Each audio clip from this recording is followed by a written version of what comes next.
And we are live with the Black Comic Lords for Wakanda, Whiskey, Bourbon, and Blerddom. I'm your Yeah. host, Paul. With me forever is my partner, Mark Watkins. We got a special guest tonight, King Richard, the Panther Hearted, aka King hmm Richie Rich, aka the Dollar Bin Bandit. What are your other AKAs, man? I say, AKA tell you about your favorite creator, AKA will hate on your comic and tell you to your face. But yeah, I'm that dude. That's what's up. What's going on, y'all? So we have a very interesting topic. It's a topic that pops up on our space a lot. The topic of legacy characters, Yes. and a lot of chatter about the spaces. Black History Month we got going on. We're celebrating our Black comic book characters. Shout out to the big two, DC and Marvel, for at least attempting to do some Black History Month events. Um, what I think really sort of kicked off a lot of stuff. I mean, for the past 2 years, DC has really stepped up its game in trying to put out and promote more Black characters. Most notably, of course, is the Milestone push. But they have a lot of other characters they're putting out now. The I Am Batman series, Nubia, Aquaman, Black Manta, Mr. Miracle. They've really been knocking it out the box over the last couple of years. But one would argue, as a counterpoint, they're making up for a lot of bad history, because what a lot of people don't realize, DC has more Black characters than probably any other comic book publisher. Any. Marvel, Indies, whatever. DC's got more. The problem is, for this last 70 years or so, is the lack of promotion and use of many of those characters. So I applaud DC tremendously for their progress in bringing more characters that look like us to the forefront. It's important for children to see those images and have something that inspires them, and lights the fire in their minds. So shout out to them for that. That being said, there was one image that came out as part of the Black History Month event that caused a lot of chatter, discussion, and that's this image. Let me bring it up.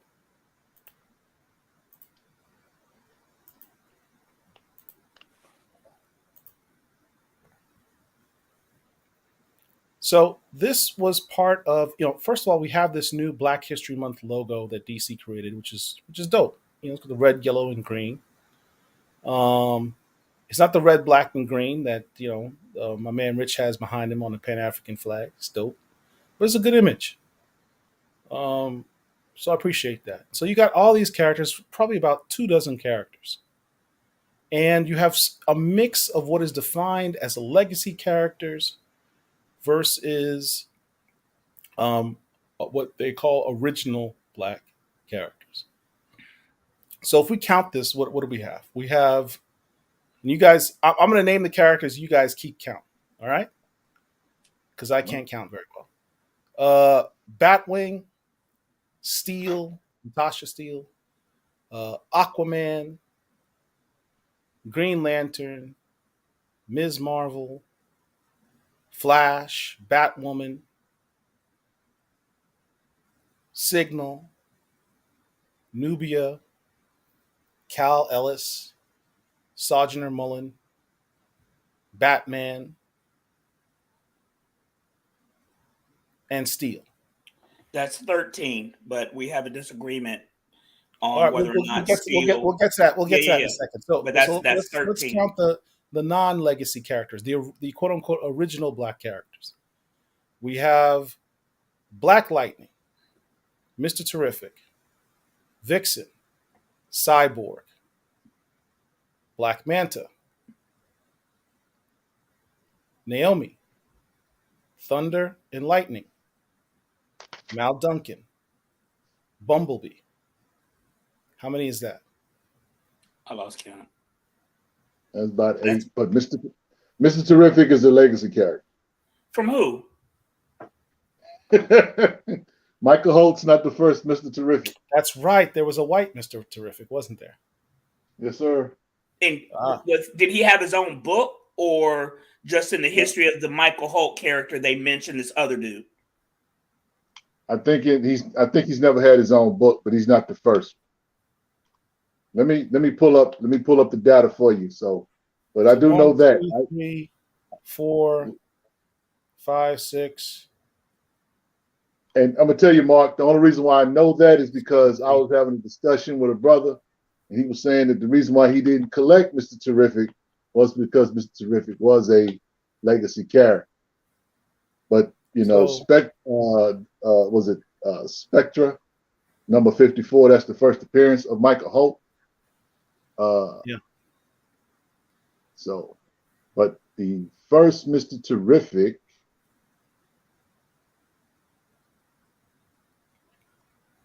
Okay, give me a second, guys. I'm trying to bring it up on my computer. So we have 8 original black characters versus how many did you say, Mark? 13? 13. 13. 12 and a half, because I don't count Steel. All right. So 8 versus, arguably 13 or 12. Where did you count the Green Lanterns? Because I don't think those should count as legacy characters. All right. So let's get into that. Let's talk about what is the definition of a legacy character. Let's bring that up. Because this is an intellectual discussion, we will of course rely on the very height of scholarliness, which is Wikipedia. Okay. For those who don't get my humor. Just so I won't lose this thought. But Terry Sloan, let's see, is the guy who continuing the legacy of identity of Terry Sloan. Michael Holt was created in a single issue of the Spectra, and that's 54. What year? I'm looking. Is that 94 or something? I think it was way before Spectra 54 is about 94. Was it? And here's the funny part about it. If you pull up Mr. Terrific, Michael Holt comes up, not the other character. Nobody cares about the other character. Nobody knows about that other character. Right. So I don't know. For me, I don't know if that counts. If that person doesn't have a history in comics, if that person doesn't have a history in comics of being out there, I don't. For me, that wouldn't count as a legacy character like a Flash person or a Batman person. So let's take a look at this definition. A legacy hero is a type of character, usually a superhero, that is the descendant or relative of an already or previously existing hero who either inherits or adopts the name and attributes of the original. The term is used most often to refer to characters published by DC and Marvel characters. The most important parts that I note here, descendant or relative, right? That's questionable because you got like the Dick Grayson. That would exclude a whole bunch of people. Although Dick Grayson's technically a son. So inherits or adopts the name and attributes of the original. So that's an important part to remember. Inherits the name and attributes of the original. Now let's go back to the discussion you were talking about. What was it, Steel? Yes. All right. Is Steel a legacy character? No, not based on that definition and not based on my individual definition. The reason why is Steel. What is his real name? John Henry Irons. Right? John Henry Irons. John Henry Irons is not a Kryptonian. He is a human male. He is not related to Kal-El in any way, shape, or form. He is not a Kryptonian. He did not adopt the powers and or abilities of Kal-El or any other Kryptonian. What he did was, as we all know, make an Iron Man suit that has the symbol of the House of El. To me, that in and of itself does not make him a legacy character like a Kara Zor-El or Val-Zod or any of the other alternate Earth Supermen. John Henry Irons doesn't fall into that category to me. So to me, he's not a legacy character. Now, the daughter or whoever she is, who also goes by Steel, by my definition, yes, she is a legacy character to John Henry Irons, but they are not a legacy character to Kal-El, to me. Richard, Mark, to your point, to Mark's point, I think that's critical. Because we've had this discussion, Paul, where these characters that are quote unquote legacy characters, they should have nothing else. They should have their own name. Mm-hmm. Steel in itself is his own name and own brand. Right. Though he does have that insignia of the House of El, to your point, I can actually agree with what he just said as far as him not being a legacy character. To the issue of Mr. Terrific. The first Mr. Terrific is actually, his name was Terry Sloan. And his first appearance was Sensational Comics #1 from 1942. So he doesn't that's count. Way back in the day. But he is before the black first folks could vote. Yeah, he don't count. If he was so basically in 1942, he doesn't count. And if Michael Holt didn't become Mr. Terrific until 1994, say somewhere thereabouts, public domain wise, that name was up for grabs. I mean, you that name had not been percolating within comics or been promoted for enough time that literally anybody could have grabbed that name at that point. Right. Yeah. So but I don't consider Mr. Terrific because you had to do a deep dive in order to find out who the original Mr. Terrific is. So his existence is not predicated on the existence of Sloan. Let's talk about the other part of the definition. Inherits the name and attributes. Do you know what the attributes of that original Terry Sloan, Mr. Terrific, was? White privilege. That's the biggest one. In 1942, that's just called being an American. Yeah. He didn't have the T. I'll tell you that he didn't have the T on his face, or whatever. As far as his let's see. It just says here that he was a rich man whose photographic memory, Olympic athletic skills, and mastery of martial arts made him a virtual Renaissance man. After graduating college at 13, he became a renowned business leader in the community, having accomplished all his goals by the time he was in his 20s. He felt no challenges to pursue towards suicidal tendencies. However, seeing a young woman jump from a bridge, he saved her, learned her name was Wanda Wilson, blah, blah, blah. Let me just see. Sometimes nicknamed the man of 1,000 talents. Terry Sloan turned to a crime fighting after excelling at everything else. He wore a red suit with a green tunic, a golden emblem on his tunic, proclaiming his motto, fair play. Was he a member of any teams? Was he like a member of the Justice Society or anything like that? Yes, he was. He was a member of the Justice Society of America, All-Star Squadron, and Black Lantern Corps. Tamiko just sent us this picture. Here's the two Mr. Terrifics. Okay. So he has the same fair play thing on his uniform. So and their backgrounds are virtually identical in terms of. So Michael Holt, the black guy, the black Mr. Terrific, adopted the white Mr. Terrific's fair play logo. Well, also their backgrounds are the same in terms of being a photographic memory, genius, rich, athletic, martial artist. So that Michael Holt would be more of a legacy character based on the quote-unquote official definition than John Henry Irons and Steel. But I still don't consider Michael Holt a legacy character simply because until this conversation, I had never heard of the original Mr. Terrific. And I collect Michael Holt's book. I collect his original book that only had like 8 or 9 issues. And I collect the Terrifics, which has about a 30-issue run, give or take. So let's go back to some other characters here. Let's take a look at the Green Lantern we're about to talk about. Let's jump right into it. Green Lanterns. Are the Green Lanterns legacy characters? When we talk about Green Lanterns, We're talking specifically about John Stewart and Sojourner Mullen. I would throw in What's the dude from the Tatum, Middle East? What's his name? Simon Baz, Yes. and Teen Lantern. Yes. Do we ever know her real name?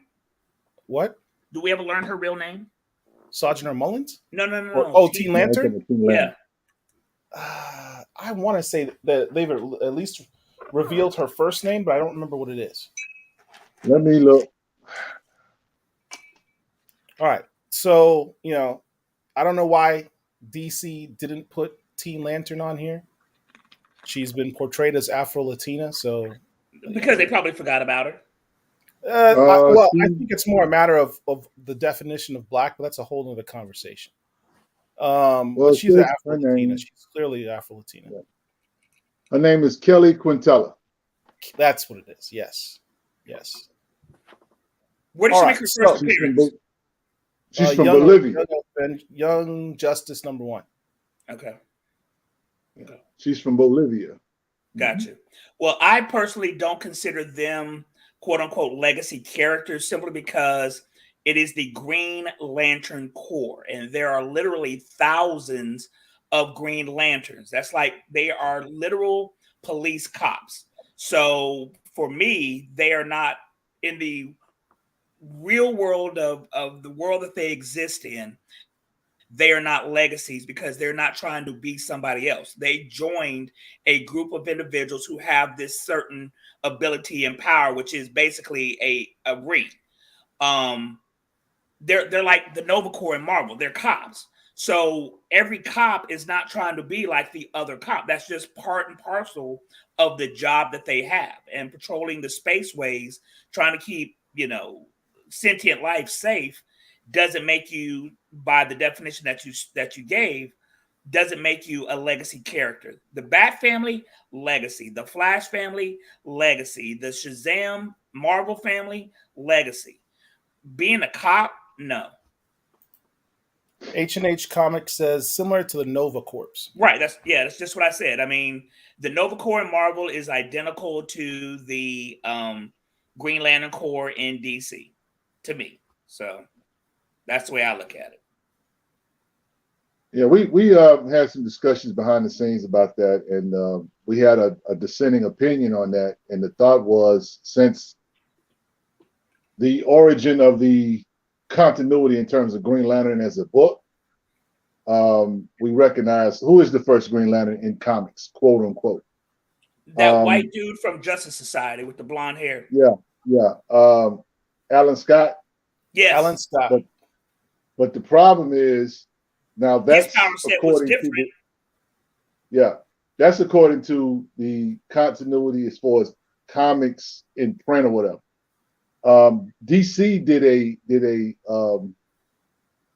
can't call it an Elseworld story, but they did a 3-part book called it was called, I think it was Green Dragon, I think it's the name of it. I have it here, I gotta find it. But the first quote unquote Green Lantern on Earth is an Asian guy. I've never heard of that. Yeah. Y'all give me a second. Let me go find it. Let me dig it up for you, Mark. If you can tell me the title, I can look it up and pull it up on the screen. Okay, hold on. I thought I just grabbed them today. Oh, here they are. I'm sorry. And I grabbed them. I pulled them out because I took a picture of it. This is the book here, Green Lantern Dragon Lord. That's the name of it. Green Lantern Dragon Lord. Okay. So by I guess that's a retcon, right? Obviously. Yes. And but on the back of it, I you could probably pull it up on screen, Paul or whatever. But on the back of it, it says there, Earth's first Green Lantern. This is like from ancient China. Okay, so he wasn't in modern times, in DC modern times? No. This is actually a book, from ancient China. So again, it's not an Elseworld story, because usually what DC does, when it's an Elseworld story, they'll print it somewhere on the cover of the book that it's Elseworlds. But these books are not. So okay. So he predates Alan Scott and Hal Jordan and all the others. Okay. Is it a good read? Have you read it yet?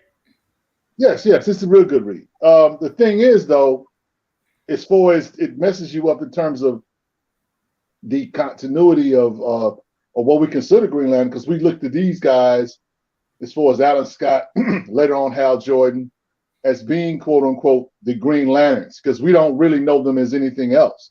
Right. And so the thought is when they brought in John Stewart, okay, the only reason why he's there is because they wanted a black version of the Green Lanterns or whatever. You know what I'm saying? But to your point in talking about this is actually a police force. Anybody can be there. There are thousands of Green Lanterns from different, Thousands from different planets, from different different worlds. universes. Yeah. So in that regard, it makes sense that they would not be considered as legacy. I think they only get lumped into the conversation as legacy because they're black. Yes. If I don't know if Latinas or Latinos are having this issue in regards to legacy when they talk about Teen Lantern or when they talk about Simon Baz. I don't. I think we're the only ones that having an issue or even having this discussion, because it's like, well, if they're not original characters, because the premise was with that post that Paul showed, that when he showed that picture, the premise was that why is DC giving us this when they have original characters, or when they could put other original characters like they didn't list it on there, like Tyrok. Who else was they omitting? Well, They omitted a whole lot of people. Tyrok was one of the original characters that they didn't put on there. They could have put Jet. I mean, they could have put Jet, yes.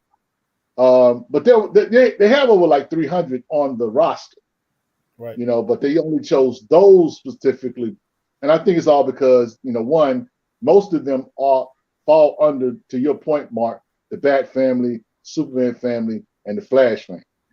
Yeah. And of recently Aquaman, with Jackson Hyde. So, it is what it is. And they're known. And that's another thing, is their popularity is in existence right now. Now, had they put some of those other original characters, it may have made people more curious about them. But, the Bat family is ubiquitous. So people know who they are. So on a certain level, I understand it. Real quick, H&H Comics from YouTube says a legacy character is a character whose identity is passed down to them from an older character in the form of a title, job, or persona for the newer character to assume. And that kind of goes to the definition that Paul stated a moment ago. Right. So yeah. But from a real world perspective in the DC universe, definitely the Green Lantern Corps does not count as legacy. Now, for us in our existence, I can understand and see how one may think that. But still, if you didn't consider Kilowog a legacy character, if you didn't consider that, what's the actual planet that is a Green Lantern, whatever his name is, or its name is, if you didn't consider that a legacy character, then you should not consider the Black Dude a legacy character, just a member of this group, this police force. So that actually brings up another issue, because as I mentioned before, the whole concept or issues with regard to legacy characters always starts, well, it's more of an issue in our community than any other in sort of Black comic collectors or readers. I give you an example. When Dick Grayson became Batman, I remember fanboys. There was a certain sect of fanboys that were very opposed to that, because they're like, "There's only one Batman. There's Bruce Wayne, and that's it." Or when Bucky became Captain America, or John Walker, for that matter, became Captain America, there were fanboys that were saying, "There's only one Captain America, and that's Steve Rogers. That's the way I did it. That's the way Dad did it, and it worked out so far." So legacies have always been a problem in a comic community, but there's an added element of racial emotions when it comes to us and these legacy characters. And I think a lot of that has to do with the fact that we as a people have always been not enough, right? We have always been told we're not enough. So much so that many of us look at each other and challenge our own self-worth often. And when you talk about characters in comics specifically, comic books as a medium, beyond simply being a form of escapism, people get Hmm. emotionally invested because they see themselves in these characters. They see attributes that they wish to um, um, view as being part of themselves. And so you get emotionally invested in them. And if part of that identity is being merged with your own issues with regard to your own racial experiences, it can make for kind of a tenuous relationship with these legacy characters as a black fan, because how can you be a Batman fan and you grew up in the hood and Batman's a rich white privileged billionaire? How do you identify? How do you justify that? And then to have others ask that question of you. You're a fan, you're a fan. You're not thinking about necessarily that element of it. You're thinking about what inspires you, whatever that attribute of that character may be. And that goes beyond race, right? I mean, it goes to who we are as humans, you know, If you're not racist. If you're if you're not racist, this type racist. of stuff bothers you. If you're just a fan of the medium or a fan of the stories, which is most important, then you're not going to care one way or the other. Star Dancer Supreme says that Alan Scott is the first human Green Lantern. He was never part of the GL Corps, though, right? He was a his power set is different than the Green Lantern Corps. He just has the name of Green Lantern, and I'm not all familiar because I think his is more magic based than whatever the Green Lantern's Corps' power is based on. I mean, somebody can correct me if I'm wrong. Yeah. Well, the thing is, I believe that when it comes to the situation with legacy characters, let me deal with the or appeal to the nerd element of all this. Yeah. I think it's being allowed to be a blurred without anybody tripping. Um, Batman's my favorite comic book character, period. And part of that is because I grew up watching the 1966 Batman show on TV. That was my fandom before I became a collector. Now, um, I have nothing in common with Batman in regards to being rich. I don't know what it's like to have a cave, or I got a man cave, but that's it. You know what I'm saying? I don't Hey, you have don't have a nothing. butler? You don't. Hey, Rich, you Huh? don't have a butler? No. What? but but I mean, what I'm getting at is, you know, I have nothing in common with the guy, but I find fulfillment and joy in reading those stories, and him, Batman, dealing with his issues, whether it be with himself or whether it be with the Joker, the Penguin, the Riddler, whomever he's fighting. So it's like, okay, can I live as a comic head or whatever? Can I enjoy things that are not necessarily I can relate to? I know, Mark, from listening to you guys lives or whatever, I know you were a big Thor guy, and Yes. because of that, that's part of your Blerddom, in which you just enjoy purely for the Yep. story, Yep. and I think sometimes as black people, we don't like to see each other have fun. It's like you say all the Yeah. time, Paul. Yeah. Can we have nice things? Everything has to be about the struggle or for the advancement of us as a people. Like, why are you sitting up here liking this white man when our brothers and sisters are struggling in the world? You know what I'm saying? Well, at a certain point, I'm thinking of a line from one of my favorite movies of all time, which is School Days by my Morehouse brother Spike Lee, and they tell Stapp, like, look, do revolutionaries eat fried chicken? I mean, in other words, can you just enjoy life without having to Yeah, always think about protesting or the revolution or whatever? But Richard, let me ask you this: yeah. did you was part of your affinity for Bruce Wayne Batman was the fact that he wasn't from a planet and had special powers and abilities? that he is basically just a human being. He's not really quote unquote a superhero because he has no special powers or abilities. He is a human being who is just smart and has white privilege to his benefit. Is his Right. basicness part of what drew you to him? Do you think? Yeah. Yes. His ability to maximize all of who he was, his resources. One of the things I loved about Batman when I would watch the show was, they would always end the show with him and Robin tied up to something, and they about to die, and Batman reaches into his utility belt, And brings out and the bat grabs shark something. repellent. Yeah, something to save the day. So it's just, that was the coolest thing apart. I mean, apart from the Batmobile, I think the Batmobile was the other allure. This is a bad car.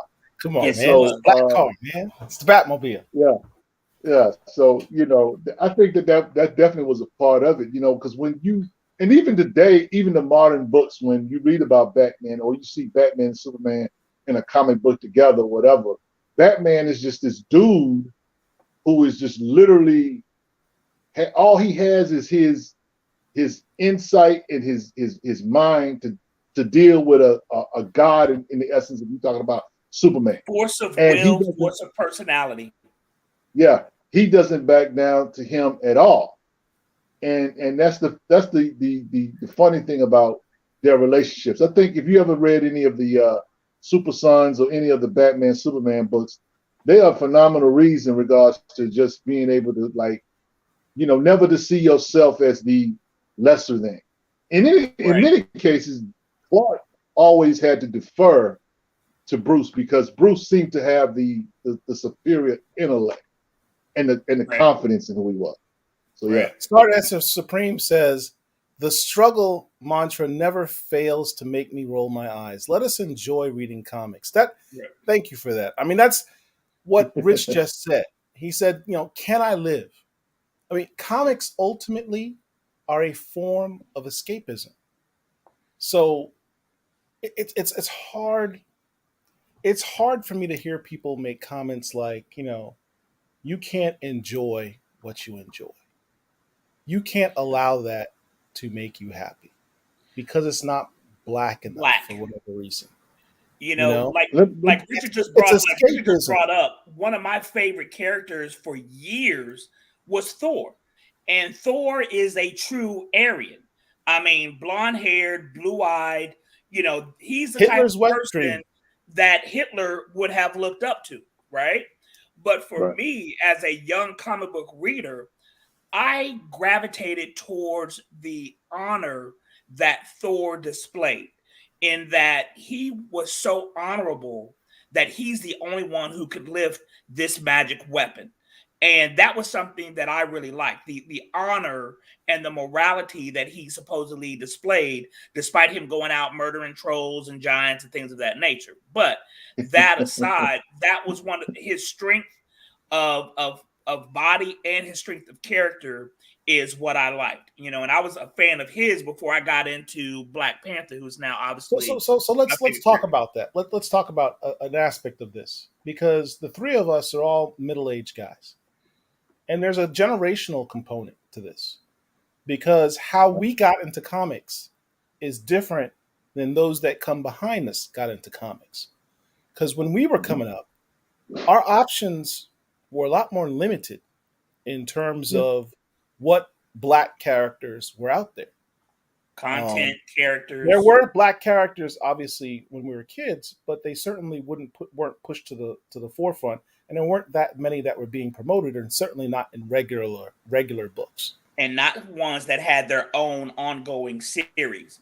And then you talk about how we got into. I mean, Rich talks about how he one of the things that inspired him to like Batman was watching the original Batman television show. One of the things that inspired me as a kid was Saturday morning cartoons. They had the Marvel old 60s cartoons and reruns and syndication when I was a kid. Yeah. Right? Captain America, Thor, Hulk. Yep. Iron Man, Hulk, Spider-Man was my favorite one. What was the other one? Fantastic Four. Yep. Um, I think and then, Namor may even had his own. Yeah, Namor did have his own.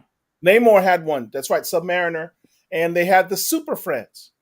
That's what I was going to say. Super Friends was Saturdays. A big. If you grew up in the 70s, the Super Friends is a big influence on what might have gotten you into comics. The biggest one, yeah. Because they did a whole promotion with that. When you're a kid, the action figures, they had the Mego action figures for these characters that you saw.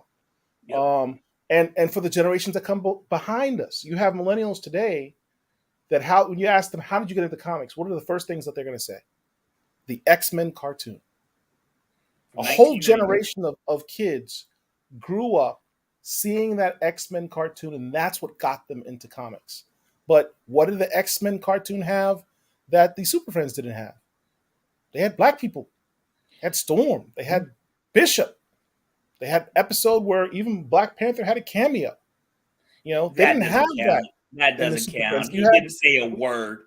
It was we had Black Vulcan. In season 3, we had Black Vulcan.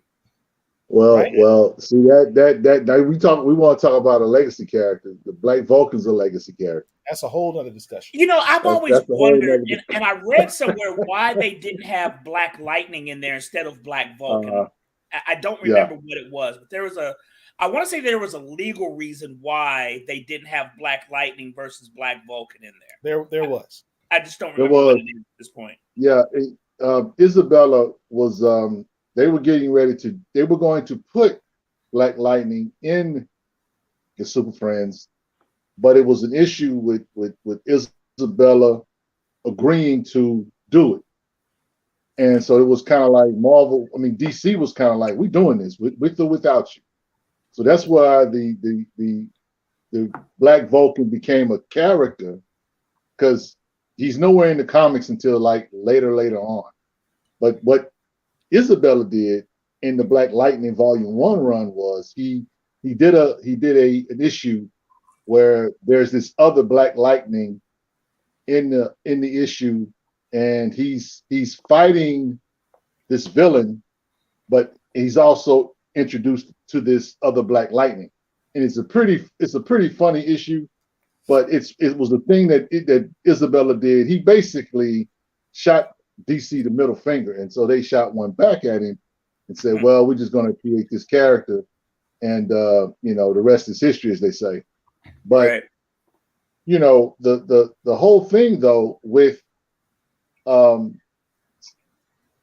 we got into this fandom, is critical in the sense that, for a lot of kids, it's the MCU today. For the Gen Zers, it's going to be the MCU. For the generation that's coming up behind the Gen Zers, it'll be the Marvel movies, it'll be the DC movies that will pull them in. But the way comics are being written today, it's not even a guarantee that they're going to even pick up a comic book, unfortunately. Yeah. Askia Jones says Tony Isabella didn't want Black Lightning on the cartoon. He thought it was below Black Lightning. So Hanna-Barbera created their own version. Which makes sense. I mean, same powers, different name, and that's completely legal. But not same uniform though. He had them short shorts. Oh my God. He had on a unitard. He had on a unitard. But one of the things that Eric just brought up, which is going to delve off into another issue that we can talk about or not, but other people are getting into soundtracks. Yeah. And K, what's up, fellas? People are getting into these characters because of the MCU, which has been done phenomenally. It's the MCU started in 2008 with Iron Man. And I don't know if Jon Favreau gets enough credit for creating that. Robert Downey Jr. is the godfather of the MCU, but I don't know if Jon Favreau gets his credit. But one of the things that I don't know if people are doing is translating their fandom of the Marvel movies over to the comic books. And I say that for this one reason. As all you guys know, and those of you who are watching know, that unfortunately about 2 years ago, now we lost the great Chadwick Boseman, God rest his soul, who was the first person to bring the live action T'Challa, aka Black Panther, to live action. There's a contingent of people out there who do not want that character recast due to the death of Chadwick Boseman.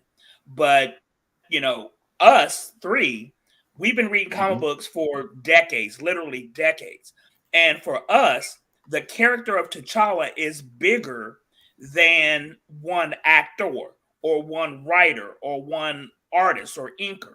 So I wonder if the people who are liking the MCU are really getting into comic books. Like we were saying a moment ago, the cartoons that we watched as kids kind of steered us towards that way. And I question and wonder whether or not the movies are doing the same thing or having the same effect. What do you guys think?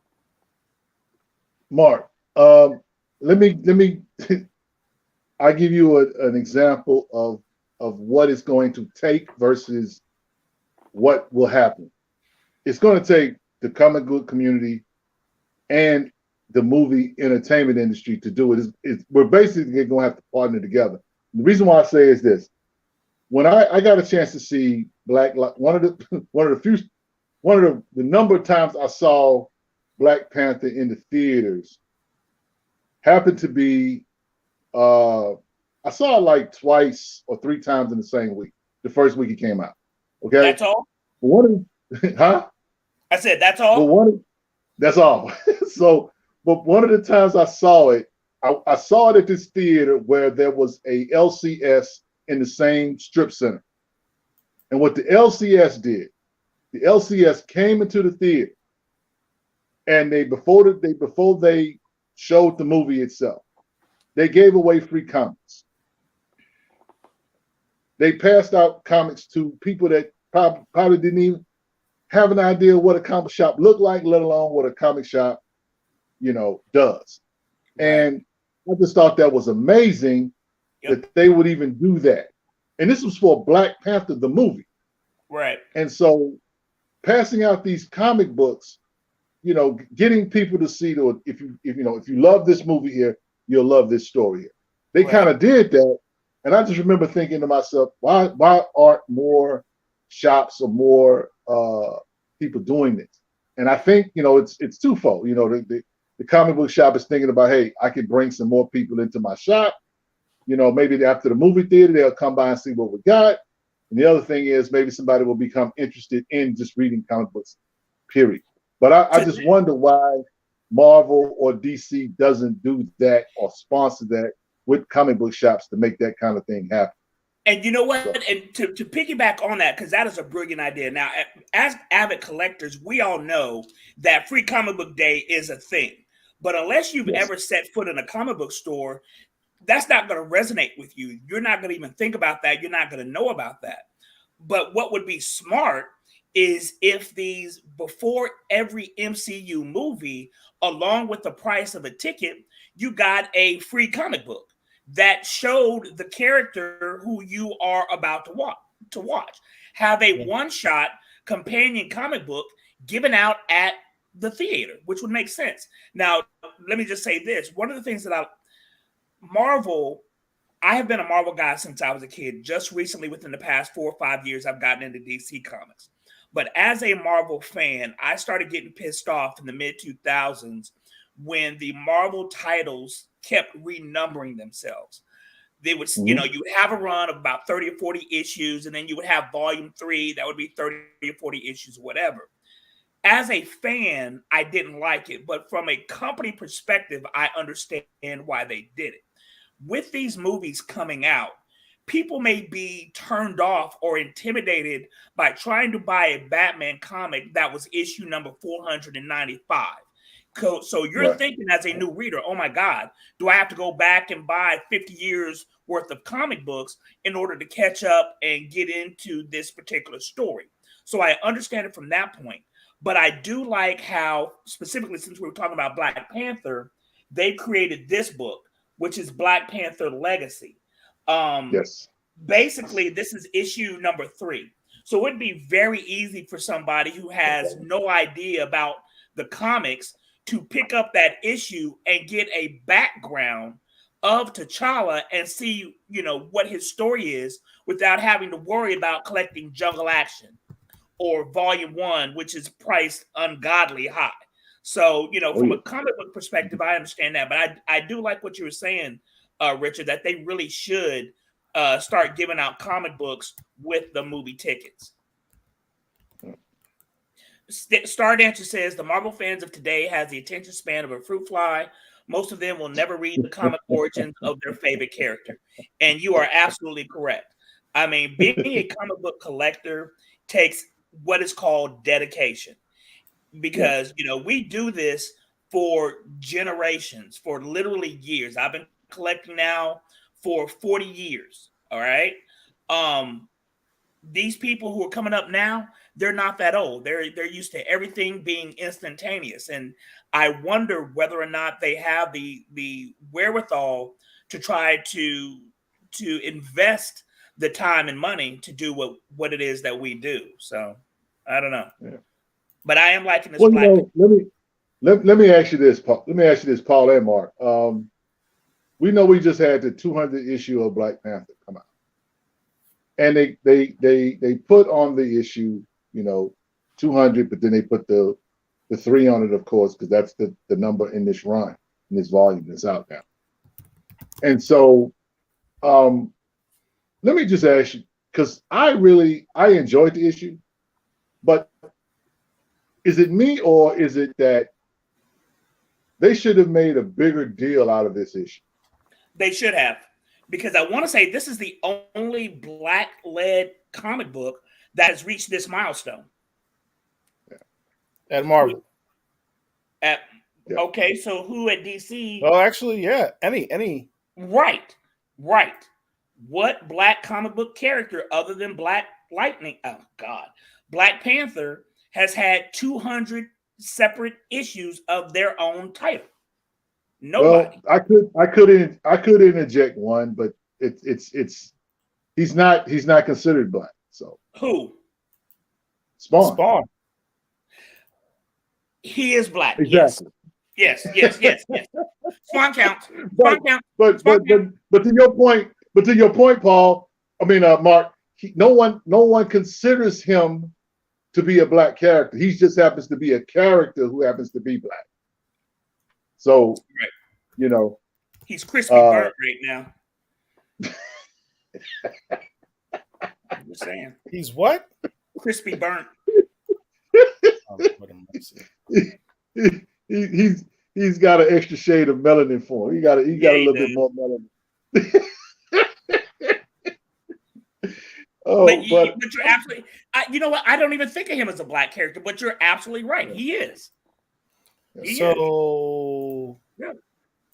Spawn is up to how many issues right now? 325. I want to say like 325. Like 325. Yeah.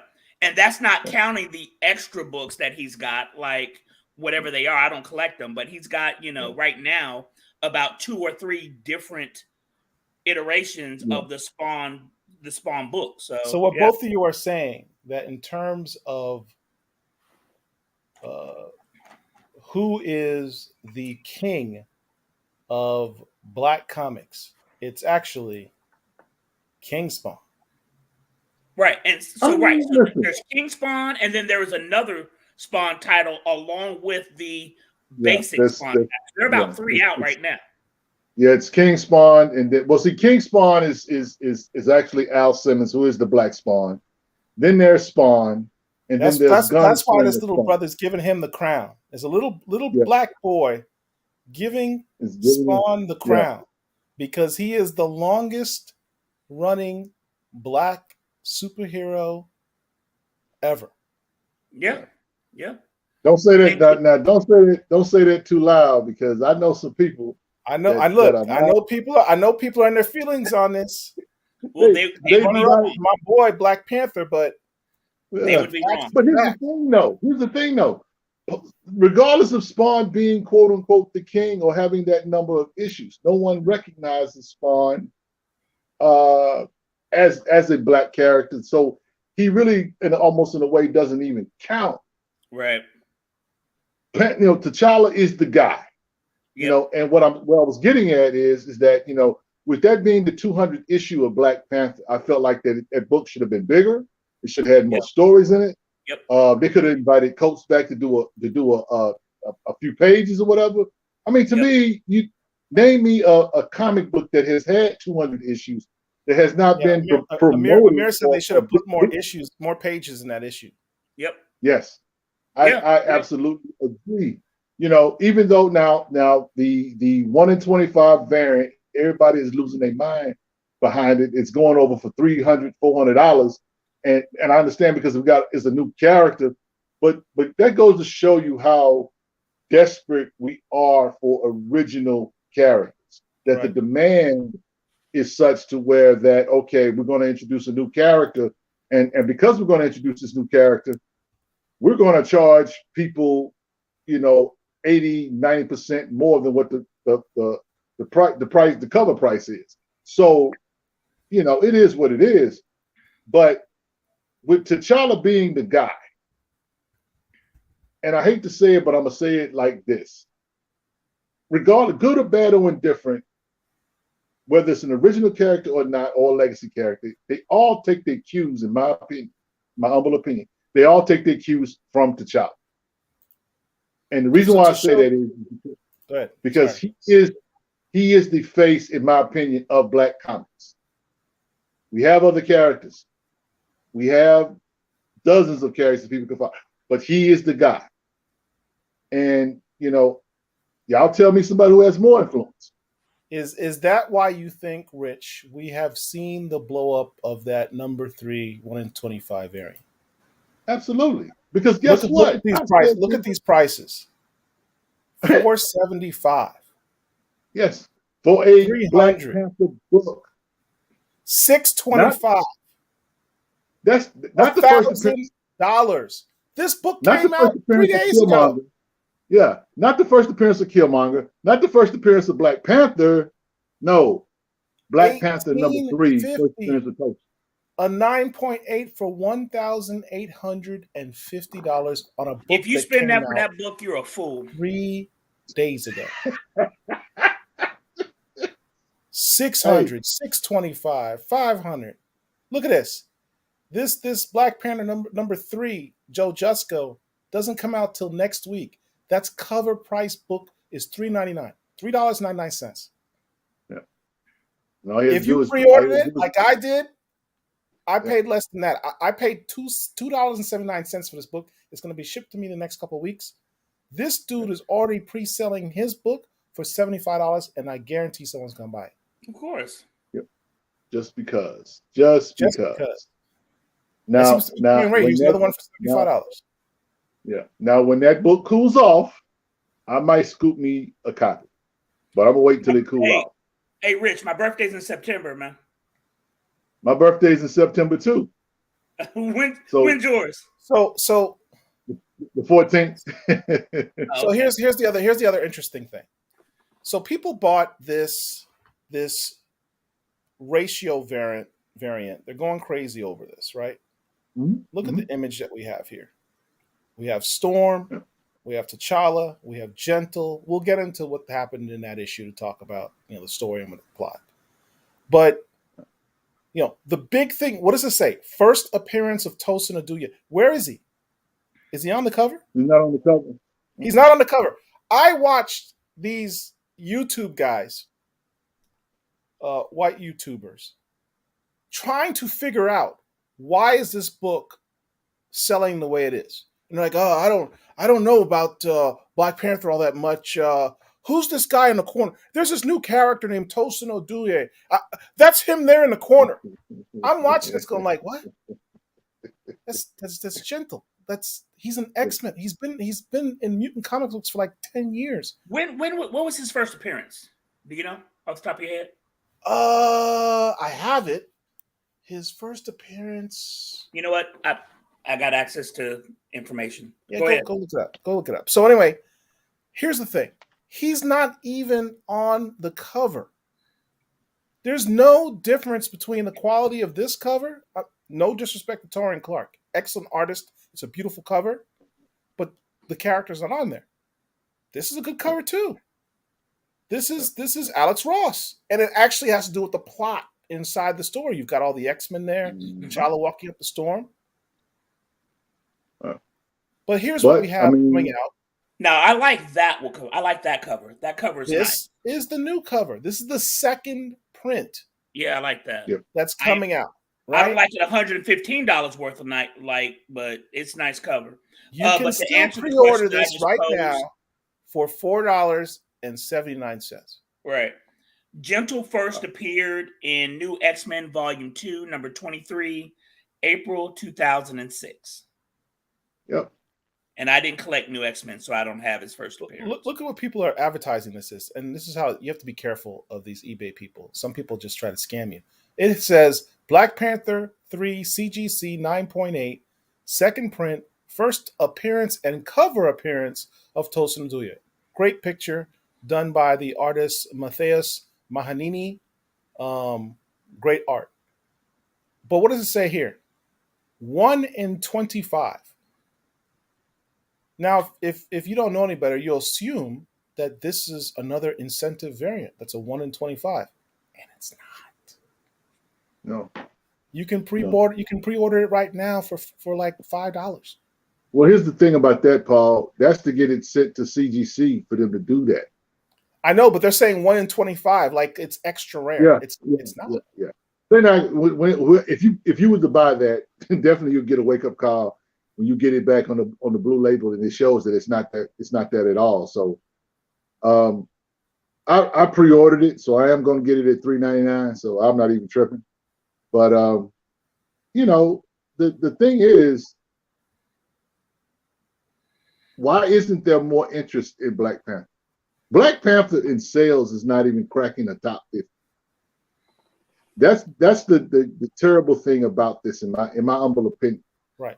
That the most important Black character that is in comics today, other than Storm, cannot crack the top 50 in comics. And it has to do with writing then, because all of this is, I'm sorry to interrupt you, Richard, but it's to answer your question directly, it's story driven. And people, for whatever reason, aren't interested in his story. I can answer it. Well, let me ask you this, Mark. Okay, if it's story driven, okay, this is a character that's been around since 1966 that's been consistently available. This is not a character that's just kind of like, okay, it's here in the 70s and we didn't see it again till the 90s. This character has been around since day one. Yep. Consistently since day one. So if it's story driven, and granted, Ta-Nehisi Coates, his run sucked ass. His run sucked ass. It was horrible. Well,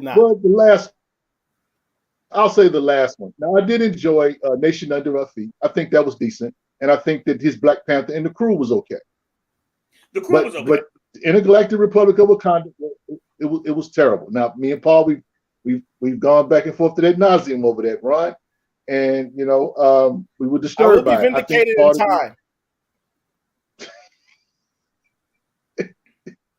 Well, I tell you what.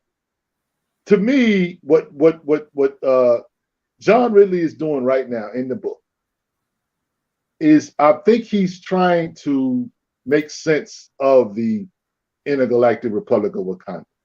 And the only reason why I say that is because is that in Ridley's run right now, T'Challa is a king without power.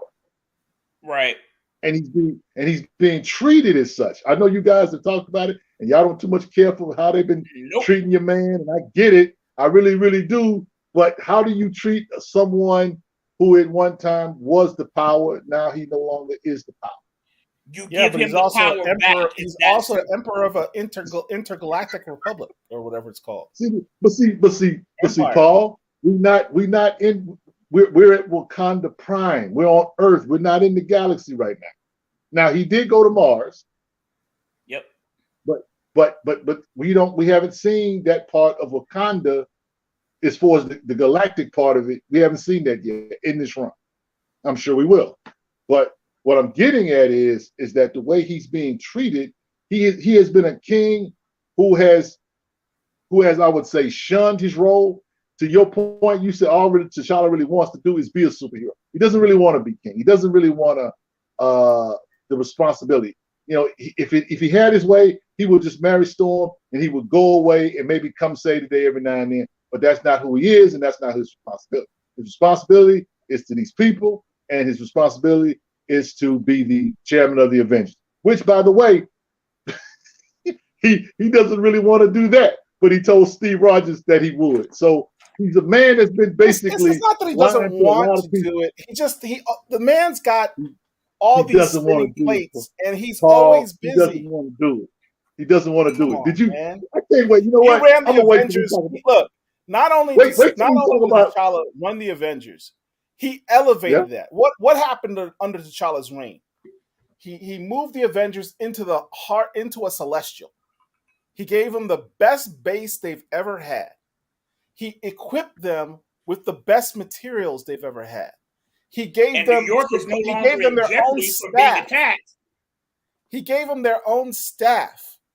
He created the agents of Wakanda to be the beck and call to help the Avengers out. He gave them support more so than any other chairman's ever done. You know what you sound like? You sound like you sound.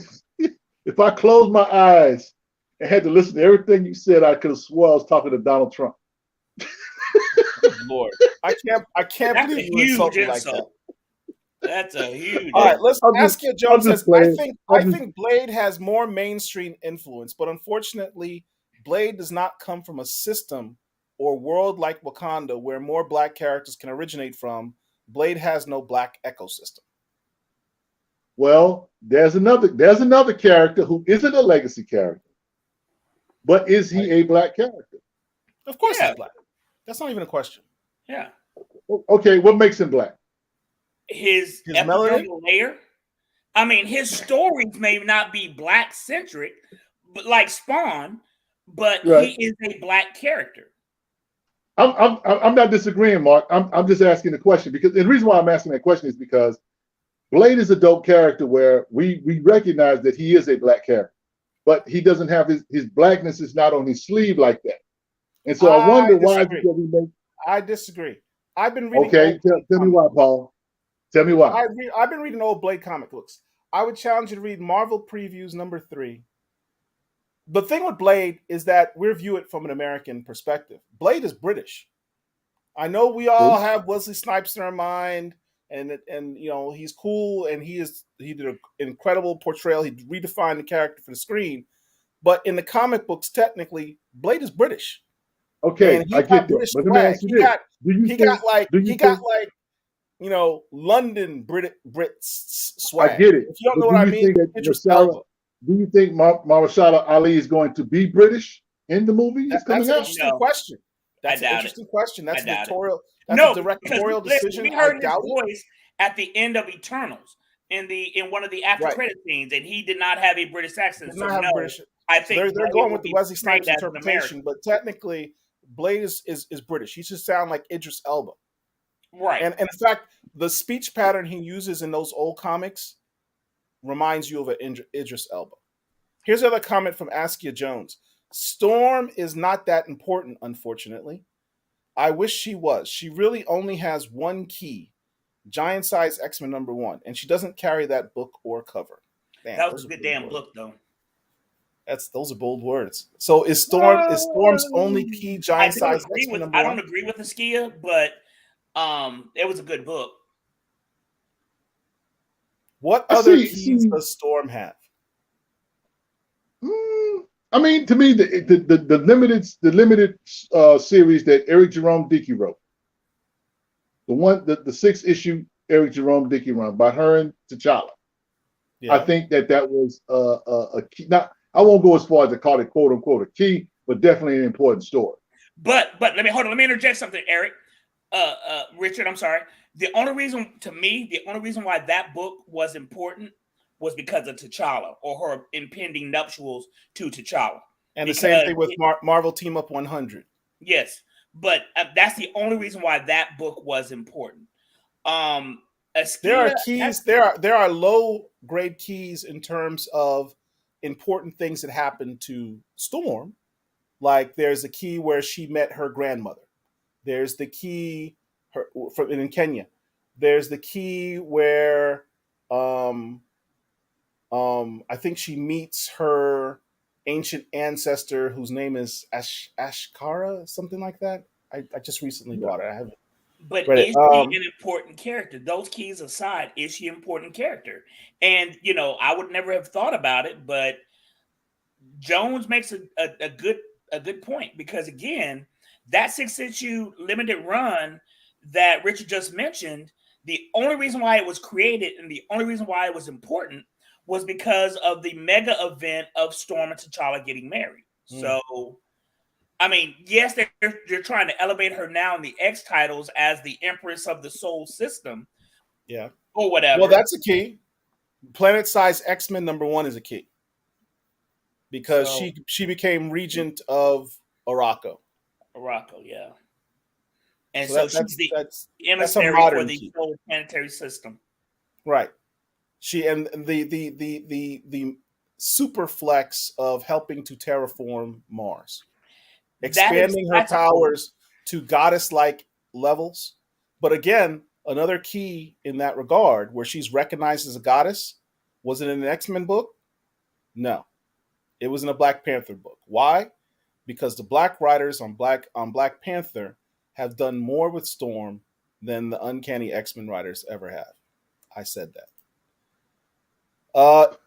Late Night Comics. Hello, I think Black Panther should get a writer that can present him similar to how Batman was delivered through Miller's eyes. You know who would be good at doing that? Jeffrey Thorne. Yeah, Jeffrey Thorne's. I'm still reeling about that. That King in Black Panther one shot was just that one shot was better than the entire Coates run. Guys, my brothers. I'm gonna need y'all to shake yourself. What? I'm gonna need y'all to shake yourself. And what I mean by that is that I know Jeffrey Thorne wrote a fire issue, but you don't have Jeffrey Thorne. I know. You got John Ridley. You got 12 years. You got John Ridley, 12 years a slave, John Ridley. I know, but I don't want 12 issues of T'Challa being pissed on. The fact that he has the king being disrespected by his subjects, so disrespectful. Despite the fact that he no longer has power the way he did, has really, really been pissing me off. All right, the power thing under the Coates' run. I'm sorry if I triggered y'all. But listen, but here's the truth. Listen, hey, Richard, you spit my yak. We're reading a Black Panther run that's got espionage in it. Mm-hmm. You're not at least as look. There are good elements in the story. I'm not dissing. There's only two things about the story I don't like. I don't like the way the other Wakandans refer to T'Challa. It's disrespectful. This guy's been a king for most of their lives. You just don't do that. I also don't like. I have questions about T'Challa's voice in this series. Who? Because hold on, let me finish. No, I didn't understand what you said. I know what you said. I said I have questions about T'Challa's voice in this story because the dialect or the idioms he uses, the dictation that he uses, is very common. It's T'Challa's always had this sort of regal way that he speaks. Yep. This one, he's like, not so much. I mean, he usually phrases like that. Very, Do you think that? Let me ask you this: do you think that there's he's doing some deconstructing of T'Challa? Because there's different ways you can deconstruct the character. You want to I could write that story. You want to deconstruct T'Challa? Talk about that is. Well, actually, you know what? I do think he's deconstructing T'Challa, but I don't think that aspect is the way that he should focus on. He already started from the very first issue. In the very first issue, you see the dichotomy between T'Challa's duties as chairman of the Avengers and his always being torn with his duties as king of Wakanda. You see the fact that he looks absolutely bored when he's at the Parliament in Wakanda and they're having all these discussions, like, T'Challa, what do you think? I said, I think this is a waste of my time. And you guys are debating over silliness. Let me ask you this, Paul. Let me ask you this. Because the reason why I asked you about the deconstructing of T'Challa is, have we stopped to think for just a quick second, that T'Challa is right now maybe tone deaf?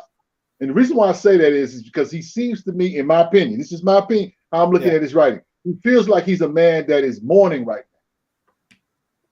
Him going to Mars. Why do you say that? Why do you say that? Mourning what? Because the guy that gets murdered in the first book, right? Yeah. Oh, okay. Yeah. Okay, yeah. So that was addressed at the end of 3. Yes. You're right. Okay. He's kind of kind of moody right now. He's not really, he's numb right now. So what I'm getting at is, he takes this trip to go see Storm on Mars. And can you pull that up, bro? But no spoilers though for those who haven't read it. No spoilers. Okay, I don't want to spoil it, but there's a part where he's sitting there talking to Storm, and it's the first time in the run that we see him smile or have a reason to smile at anything. Yeah. So I just think that he's a man that's going through some mourning. He's trying to figure out who was attacking him within. He doesn't know who he can trust. Yet he's the one clearly that can't be trusted. Right. But so I just think that he's got a lot going on in between his ears. And that I think Thorne is trying to show us, because when you're in mourning or whatever, people talk to you, but you don't necessarily can hear what they're saying, because you're processing whatever. Can I just focus on this moment for a second? Can I just focus on this moment?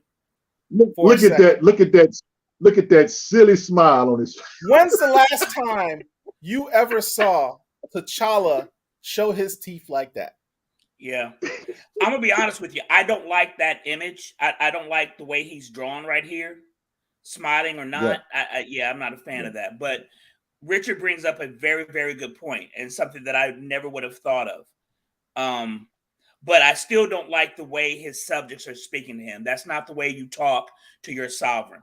There is no way on God's green earth that any Brit or former British subject would talk to Queen Elizabeth like that. They just wouldn't. And so that part I don't like.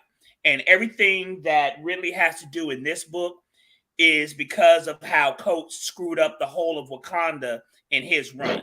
And Coates has had the worst run of Black Panther ever. I don't care what anybody says, that run was horrible.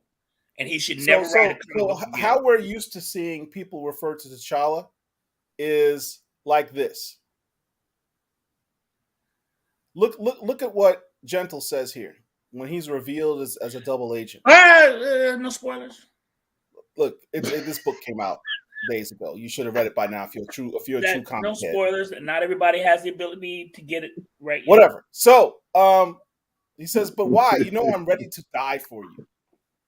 That's how T'Challa is used to having his subjects. I'm ready to die for you. Because remember, if you're a true Black Panther fan, you've read these books, you know that Black Panther, as a title, as king, is not just a king, is not just a superhero, is not just a warrior and defender. He is the head of the Black Panther cult. He is, in essence, the pope of an entire religion in Wakanda. His reverence factor has always been portrayed very high because he's more than just a king. He has several different hats that he wears in Wakanda. So having people be very common with him at this point just rubs me the wrong way, because that's just. But see, Paul. To your point, Paul. We gotta respect the fact that I get that, but we have to kind of sympathize in some ways with some of the white fanboys when they don't like certain ways that Superman is written. We talk about John Ridley. There are a lot of people that want to slit John Ridley's throat right now because of some of the stuff that he's written on Superman. Because to them, they think Superman shouldn't be written this way or shouldn't be thought of in this capacity, whatever, as less than, or as not as his quote unquote noble position. So I get your point. I really, really do. I just think that what Ridley is doing is that he's showing us a side of T'Challa, and I get the whole idea that you should not treat your superior this kind of way. You shouldn't be so casual with your superior this kind of way. Right. But I will push back and say, and I'm just speculating. This is just nerd speculation. If a citizen can act so quote unquote common with a royal, okay, is it because that they at one time were contemporaries? No, or it's a lack of respect. Nah, it's a lack of respect. I'm just saying. I'm not disagreeing. Every single Wakandan you've seen talk to T'Challa, except for his chief of security, has talked to him disrespectfully. Shuri is allowed to do that. His mother is allowed to do that. Yeah, but maybe even Okoye, maybe. But no, everybody else needs to revere him. And the fact that what's his name is having his subjects treat him this way, it pisses me off every issue. I'm gonna keep collecting it, but I'm gonna be honest with you. This run is better than Coates, but that's the one aspect of it that I don't like. I guess for me, maybe this run is to showcase T'Challa being human. Well, we know he's human, but he is above us in the way of his demeanor, but you know what? His abilities, his thought process. Yeah, you don't treat him like that. Says, now, T'Challa says something in, I think it's issue 1. He says something to the effect that when he was king, that he dictated, things to his subjects. That's what it was. He never gave it a second thought. Okay. Right. When he goes and visits these war dogs, these spies, where they are, like I think one place, I think it was somewhere way in Europe or whatever, and she talks to him kind of sideways too, and it was like, okay, he comes to her one day or comes to them one day and say, hey, you're going here, you're going there, you have no say so, make a life for yourself, and then all of a sudden you show up after years of me, growing roots where I am to pull them up and say, hey, you got to leave because they're killing, that kind of thing. So I'm just putting myself in the shoes of those spies who had no say in where they went or what was going on. They were there to do a mission, and to your point, guys, they're supposed to do it because they're loyal to the king. But how many times have we seen this with T'Challa through Coates to Mark's point? The Midnight Angels were created because they got tired of being loyal to T'Challa. Somebody needed to be loyal to Wakanda because they at times thought that you're really trying to trigger Mark right now. He's very bitter about that. I'm not trying to trigger Mark's expression right now. Mark is about to jump through the screen and somehow transport himself to Texas to come after you. Listen, this is the books that we were given to read. Am I right or am I wrong? That's what he wrote, right? I'm not saying that I'm trying to advocate. All I'm saying is that there's a reason for everything. Even this disrespect that T'Challa is feeling right now, I think there's a reason for it. What do we know about it? Really just doing a bad job in that respect. And Star Dancer says T'Challa might need to come down off that pedestal, and Star Dancer is past your bedtime, go to bed. No. T'Challa is a king. You treat a king as a king. Thank you. That is too funny. That is too funny. Listen, Your Highness, what is your opinion? My directive would be that you first, sir, you remain our monarch, but you are no longer our ruler. I'm not asking for your directive, only your perspective. T'Challa's boy's like, the disrespect. This dude right here, this is me reading these issues right now when I hear people talk to T'Challa like that. I'm like, disrespect. Don't like it. Don't like it at all. But see, that's what happens. What's the old saying goes? Power absolutely corrupts absolutely. Absolute power corrupts absolutely. Absolute power corrupts absolutely. Lord Ashley. Bro. Richard, here's a question that I have. This is a conversation that Paul and I have had many times, and I think probably of one accord.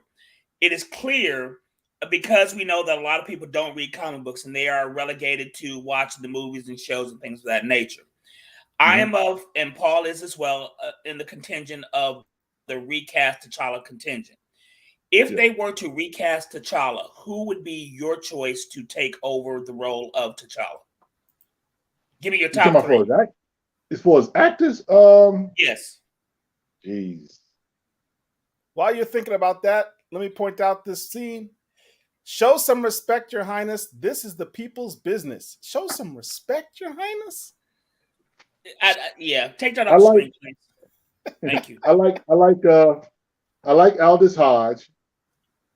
I know the cat from Snowfall. Damson Idris. Yeah.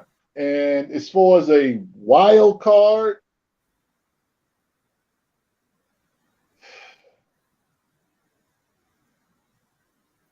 Amir, I agree with you. See, I have faith in Ridley. I'm gonna be honest with you. If I had to like reshuffle some stuff, I wouldn't mind Mahershala Ali playing the role. Give Blade somebody else the role. Those are your top three. Okay. Yes. I would object to Damson Idris because of the fact that Aldous Hodge is now playing Hawkman over in DC. I understand it's a different universe. I understand that there have been a plethora of actors who've played multiple roles in both DC and Marvel, some multiple roles in the same continuity. I understand that. But for me as a fan, I don't want to keep seeing the same actors playing these superhero roles when there are others out there. Your number two, Damson Idris, is my number one. The dude is young enough. He is a phenomenal actor. He's tall enough, which goes to Star Dancers suggesting John David Washington, which I'll get to in a minute. So Damson is my number two. In reference to Mahershala, what about Tamiko's pick here, John David Washington? I'm gonna get to that. Mahershala, I'm against because he's now Blade and because he's already played in a Marvel property in Luke Cage. So that was my objection to him and his age. He's almost 50, if not 50 already. In reference to John David Washington, the boy cannot act. I know that he's Denzel's son. I know he is a favorite of a lot of people. But if you watch his acting, he is not a good actor at this stage. His best performances have been in Ballers, where he's playing a version of himself as a former football player. He went to my alma mater, Morehouse, love him to death, but he's not a good actor. B, he's too short. So for me, my top three are Damson Idris is number one. Sope Dirisu is number two. If you've not seen Gangs of London, anybody watching this, you need to remedy that immediately. Me, Paul, and our other boy, Mark, the other Mark, we watched the Gangs of London 2 years ago during shutdown. One of the best shows out there, Gangs of London. The main character in that is an actor by the name of Sope Dirisu. Phenomenal actor. Final person who I would say, my top three, is Stephen James. Stephen James played Jesse Owens in Race. He starred alongside Chadwick Boseman, R.I.P., in one of his last roles in 21 Bridges. And he plays on a Amazon Prime show called Homecoming. He is a very good actor. He's young enough to portray the role for a number of years, and he's tall. He's about 6 feet, 6'1". Nobody under 6 feet should be considered for this. Nobody over the age of 40, in my humble opinion, should be considered to play the role. Oh, and finally, nobody who's already played another superhero character should be considered. So that's why I'm against Aldous Hodge. So, but I mean, that's not bad choices. And nobody, no disrespect, no colorism, but preferably nobody light skinned should play him. Yeah, y'all had the 80s. What about Casper Cole, my brother? I mean, if he wants to play Casper Cole, that's a whole other character, and that's part of his. Right. That's part of his character. Specifically about T'Challa. Yeah. I know. To bring us back to the comic books, Late Night Comics says even King Arthur in the Green Knight movie, who was aging and weak, was still revered and respected. Right. Going back to the issue of the disrespect that T'Challa said. Right. I want to scroll back to some other comments that were done earlier about Blade. Askia Jones says Blade is 100% black. Yep. And if you read the Mighty Avengers 70s run, you'll see how black Blade is. That's a great series, by the way. If you have not gotten the Mighty Avengers, with the lineup of Luke Cage. Who else was on the team? Blade, Superior Spider-Man, She-Hulk, Power Man, White Tiger, um, Falcon Cap, I think was on there. But here's the thing about that, though. Here's the thing about that. Black Panther, written by Hutland. When I've talked about it, I've written about that particular issue. I think is it 21? No, I think it's maybe 13. But it's when they were all down in New Orleans. Luke Cage, Dr. Voodoo, Blade. Yep. Blade. Dr. Voodoo was there, right? Yeah. And there's panels in it. Classic issue. Yeah, absolutely. So there's panels in there when Luke Cage is like, man, we need to really get together, whatever. And Blade is kind of like, and I don't care nothing about that, And so I think that's Rico. To Rico's point, I recognize that he's 100% black. I recognize that, but it's not something that's I would say native to his role. He happens to be a black man, and I think as black men or whatever, you don't have to necessarily wear your character on your sleeve. You just be it, and you just be who that is, and that speaks for it in itself, in your mannerisms, in your and how you talk to people, or how you even just conduct business. You know what I'm saying? That comes out. It doesn't. It's like, for example, if I speak to you guys a certain way, and then I'm around white folks and I talk a different way, code switching, code switching, whatever, that kind of thing. You don't necessarily have to do that if you're well spoken. So, again, I'm not tripping either way. You know what I'm saying? I think that Blade is a black character, but I also think Spawn is too. But there's not enough material for, I would say, black people to kind of like embrace him, and for us to like really claim him. And plus, it's a horror comic. You know what I'm saying? That's the other thing too. A lot of black people don't read horror. I enjoy horror. I enjoy Rodney Barnes. I enjoy the supernatural thrillers with the Living Mummy, all that stuff. But and that's a black character that was in Egypt. But there's nothing other than his location, other than his nationality, that says that this is a black character. Because most people didn't even know that he was black. Who? Even though he was. No. In Kantu, the Living Mummy. Okay. The Living Mummy. Yeah. Gotcha.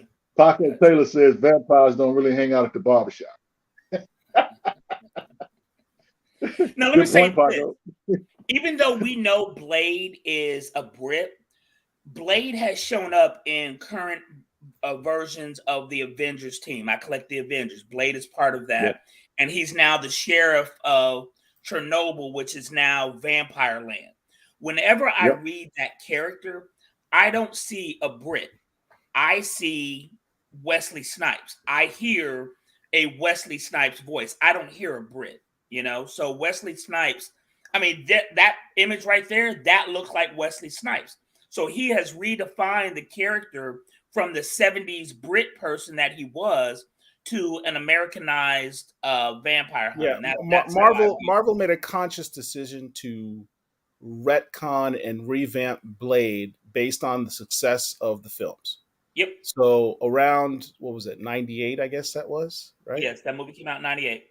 Around 98, they changed Blade. They changed him. And from the way he dressed, the way he carried himself, and made him more consistent with what is in the films. And that's not necessarily, it's just a matter of personal preference as to what people like. But I'm the same way. When I read Blade now, even the fact that I know that he is British, I still hear and see Wesley Snipes. Right. This is the issue that Richard was talking about.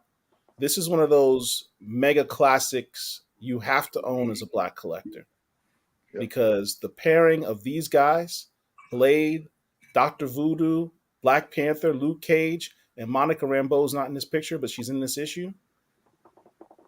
This issue and the subsequent issue, this is issue 16, volume 4, volume 4, issue 12 of Black Panther. This is the Hudlin run. You got to have this book in your collection. The key point though is all original characters, all original Black characters. I didn't think about that. Yeah. All of these are original Black characters. That's correct. Yep. Ain't no debate about it. I've seen Reggie Hudlin on social media talk about this issue. He is proud of this issue. He is. And it doesn't get enough love from us. It doesn't get enough love from us because we're not aware of it. Right. Unfortunately. Real quick, I created, sorry to interrupt you, Richard, real quick. I created my own flask or whatever. I bought a regular flask and I decorated it with comic book stuff. That issue right there is the one that I use to decorate my flask. And it's a pretty good image, the cover of that book. What is that, 16? 13. Which one? The pre-verse one? Scroll down. This is 13. This is issue 13. Yeah. I love this little conversation T'Challa has with Monica Rambeau, who is hands down one of Marvel's most underutilized superheroes, period. She is ultra powerful, has a very storied background, former chairman of the Avengers, etc., and tremendously, laughably undervalued. And this is what T'Challa talks about. You use your powers in such mundane ways, it makes me sad. She's like, sad? You have the power of the sun at your disposal, and you use it like a six-shooter. You manipulate matter on a molecular level. This is Reggie Hudlin's writing. You are a goddess. Act like it. And here's Fred Sanford. They did not look like Louis Gossett right here? Did not look like Louis Gossett? Look, this is Fred Sanford right here. And he goes, did you hear that rap he just put on her? The Black Panther is a pimp. He could get some now if he wanted. I know he would. I know I would. That other dude looks like Louis Gossett Jr., doesn't he? Well, to me, he does. He does have favor. He does favor. That's the power of good Black writers doing good things with Black characters. You see, that's why we don't have enough. Let me ask you guys a question. There are a number of Black writers today that are working. Yep. And yet it's not enough. When Reginald Hudlin, to his point, became a comic book writer.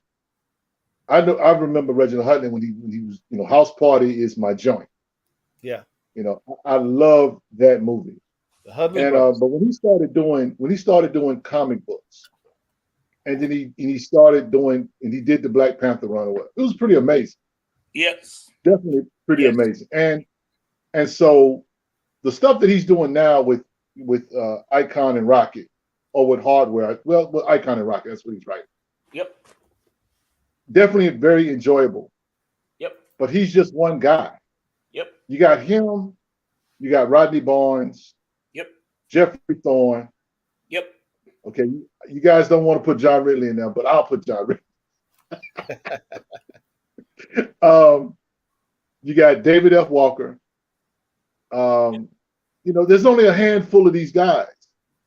And so my point is that there's so many superheroes, there's not even enough writers to go around. Right. How do we solve that? Well, you know what? It's not even about the race of the writer. It's important, but it's not always, because quite frankly, say that again. Say that again.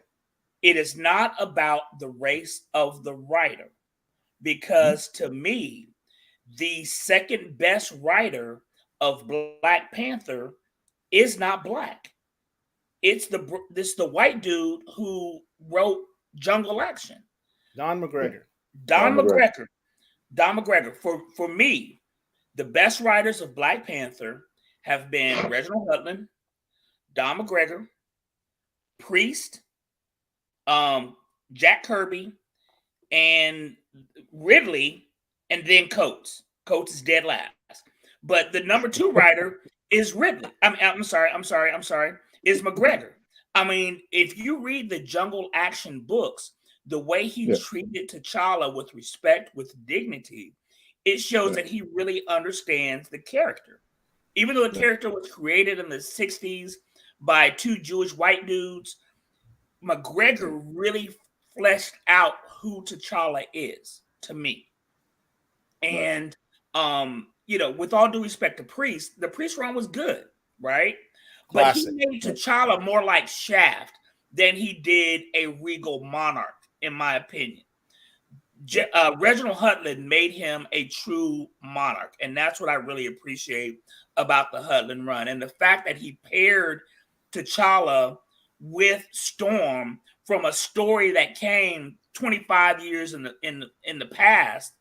I mean, it was just brilliant, because they should be the Reed and Sue of Black comic books. Because when you think about it, there are no Black power couples in comic books at all. No.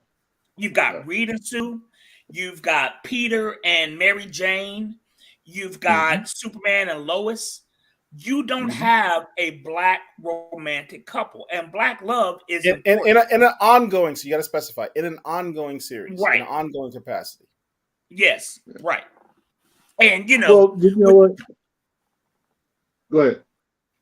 and I was just gonna say, with the pairing of Storm and T'Challa, their offspring could have been an Omega level mutant, the way Franklin Richard was at a certain point. Right. We know in different alt world or future stories that Storm and T'Challa will be together, that they will have children. But the X writers specifically keep breaking them up for no apparent reason whatsoever.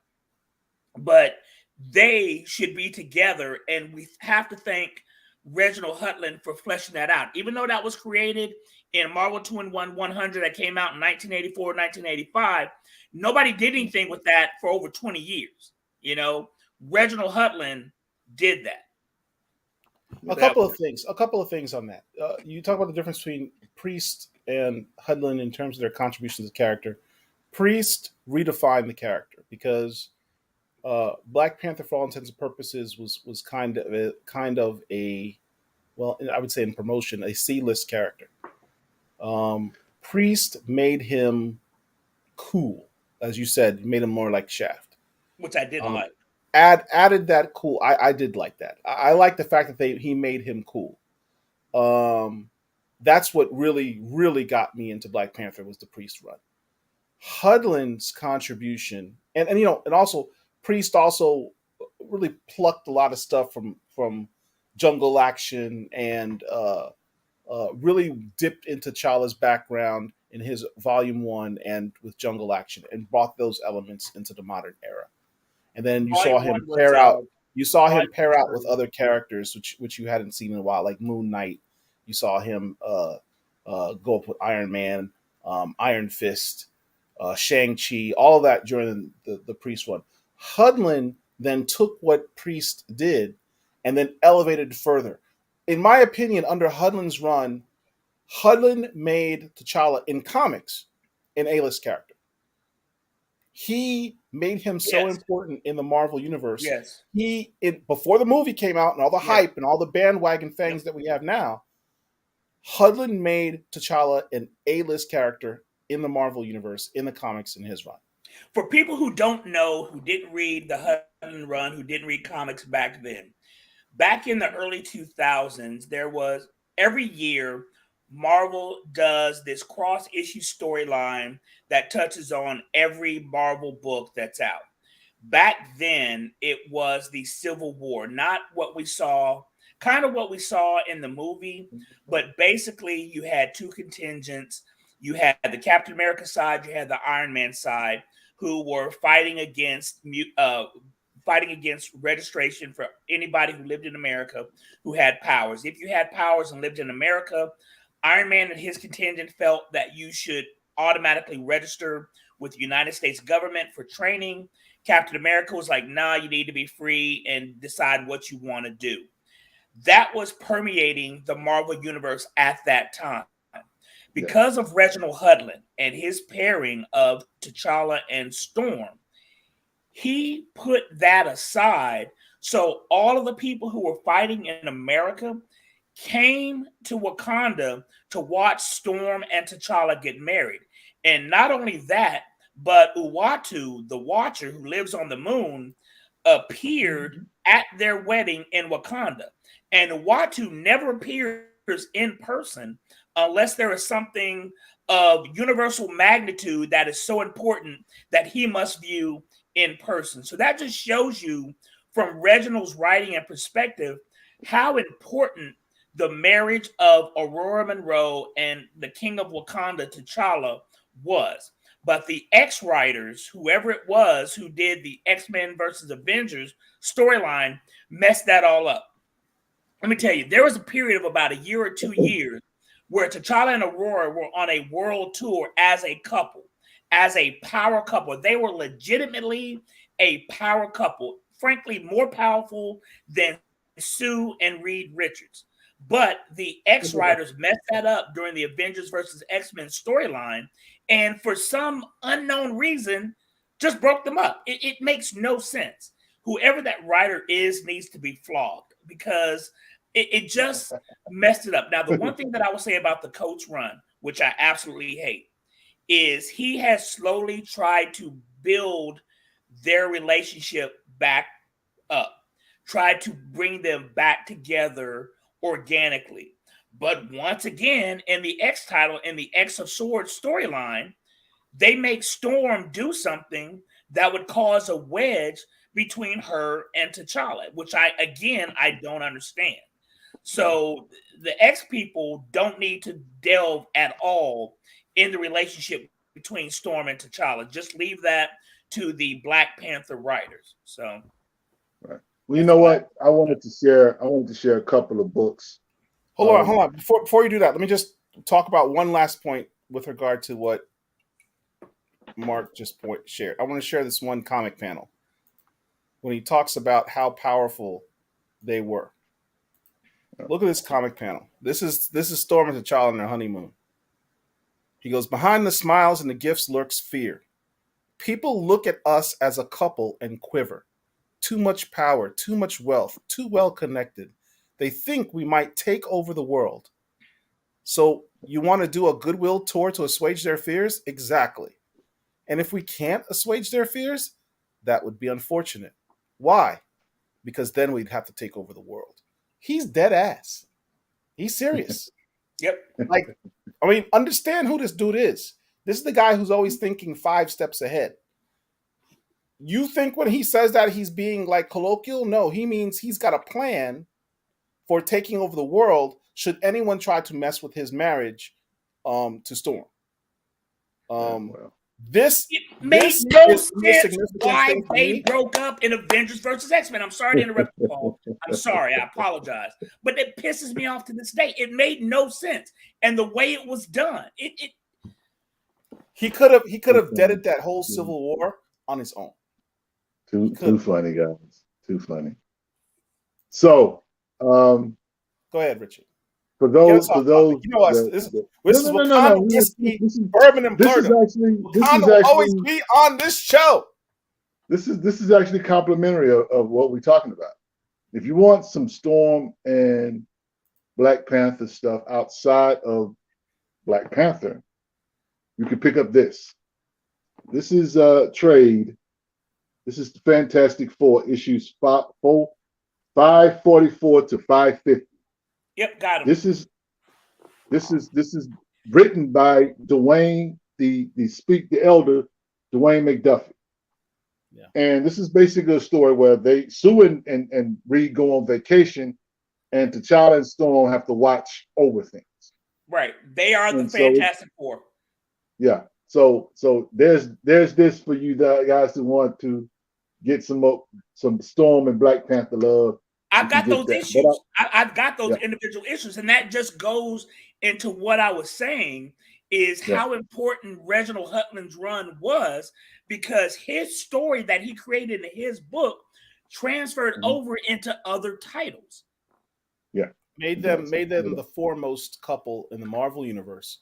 That run done by Dwayne McDuffie had them not only globe hopping, but intergalactically traveling, the galaxy or whatever.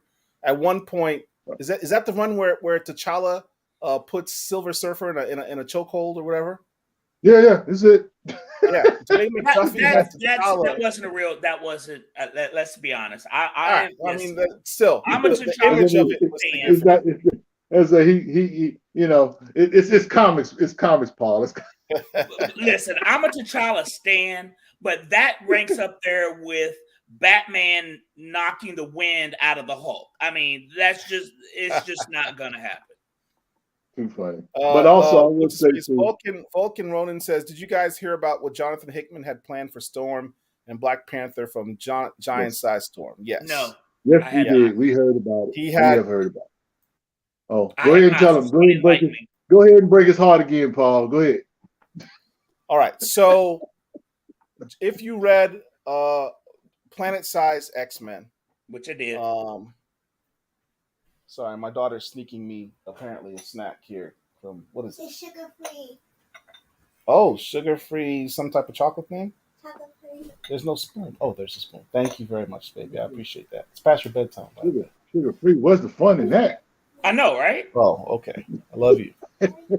All right. Oh, sorry. Priorities. What was I just talking about? Hickman. You talking about Giant Size?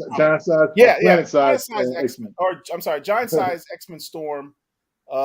She's long. I don't want to give away the plot, but long story short, Storm. The mutants on Jonathan Hickman's X-Men can die. They can die. They can be brought back. It's not a big deal for them anymore. Storm had this moment where the easiest road would be simply just let the bad guys kill her, and she'd be resurrected. The rest of the X-Men are like, just die, don't worry about it, we'll bring you back. She's like, no, I don't want to do it. And they were all like, why is she being so obstinate about it? If you read the story, I know for me, when I read that, I was like, she's pregnant. That's why she doesn't want to die. And it was just revealed a few months ago that Jonathan Hickman, that's exactly what he wanted for that storyline. To reveal that Storm was in fact pregnant by T'Challa. Mm-hmm. And for them to have a child in the Marvel 616 universe. Oh, wow. Marvel said no for, quote, we have other plans for Black Panther. Oh, that's I don't know what that means. But that's what happened. I mean, it's one of those things, though, that that's always been out there. And Hickman was trying to bring it out, but Marvel had other plans. So it is that. Mark had mentioned the children of T'Challa and Storm, their significance. Mm-hmm. Technically speaking, there are 2 children in the 616 universe right now. There's Chimera. There's Chimera, the daughter. And there's Azari, the son. Azari is presently in Maria Hill's basement somewhere with the rest of the next X-Men that are time displaced. And there's you an have not actual seen them ever since. There's an actual animated movie. I want to say it was on Amazon Prime, Netflix. I'm sorry, it's out there, but it's called the Next X-Men. I think it is, and it involves the children of modern day X-Men. It's Thor's daughter, Captain America and Black Widow's son, Hawkeye's son, Hank Pym and the Wasp's son, and Storm and T'Challa's son as well. So yeah, they're out there, and these are alt-world stories. But that is really, if they can keep Reed and Sue together all of this time, if they can keep Mary Jane and Peter together all this time, there is no logical, rational reason why Storm and T'Challa should be apart. And I like how the only thing I like about the Coach run was how he tried to bring them back together. And even though I'm enjoying this Ridley run, I do enjoy how he's trying to bring them back together as well. But some stupid writer is going to break them up, and it's going to piss me off. He is, but I am troubled by what you see in issue 3 is a very tender moment between T'Challa and Storm. But there is a foreshadowing. She's going to feel there is a betrayed. foreshadowing of some betrayal issues that are going to rear their heads at some point. Well, it is what it is. We're going to burn that bridge when we get to it. But that's where the drama happens, right? That's your man's, though. That's your man's. But I wanted to bring this out. He's my man's in them. If you are a Black Panther head, you need this in your collection. I haven't read it yet, but I have read it. Man, you need to read it because it's got some amazing stories. It's got stuff in there I would love to see in the comic book. Seriously, man. I mean, Michael Taylor says Peter Parker has had a whole lot of extracurricular poons since the 1960s. I mean, let's keep it real. And that's fine. That is absolutely fine. That's normal behavior. But he always goes back to MJ. Who is he with right now? Who's he with right now? MJ. Yeah. You know? Yeah. He likes MJ. I mean, you know, here's the thing about that. See, I don't necessarily think that they want to really to me, T'Challa is idolized and is reverenced by a lot of comic heads that love the character. But to me, you go to another status when you become established, when your character is tied to a particular woman. In this case, for Peter Parker, it's Mary Jane.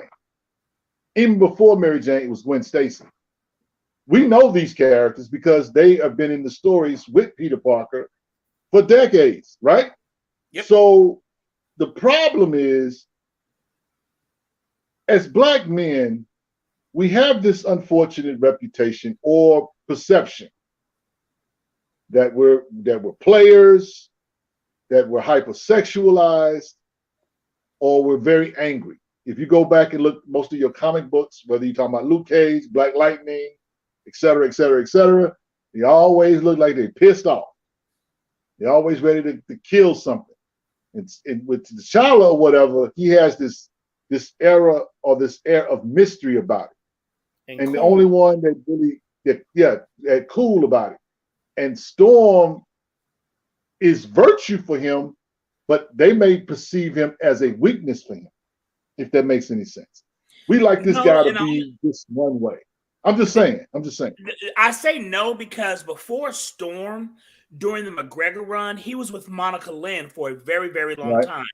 As an aside, if they ever when they bring T'Challa back in the MCU, Monica Lynn needs to be played by Monet. What's her name? Janelle Monet.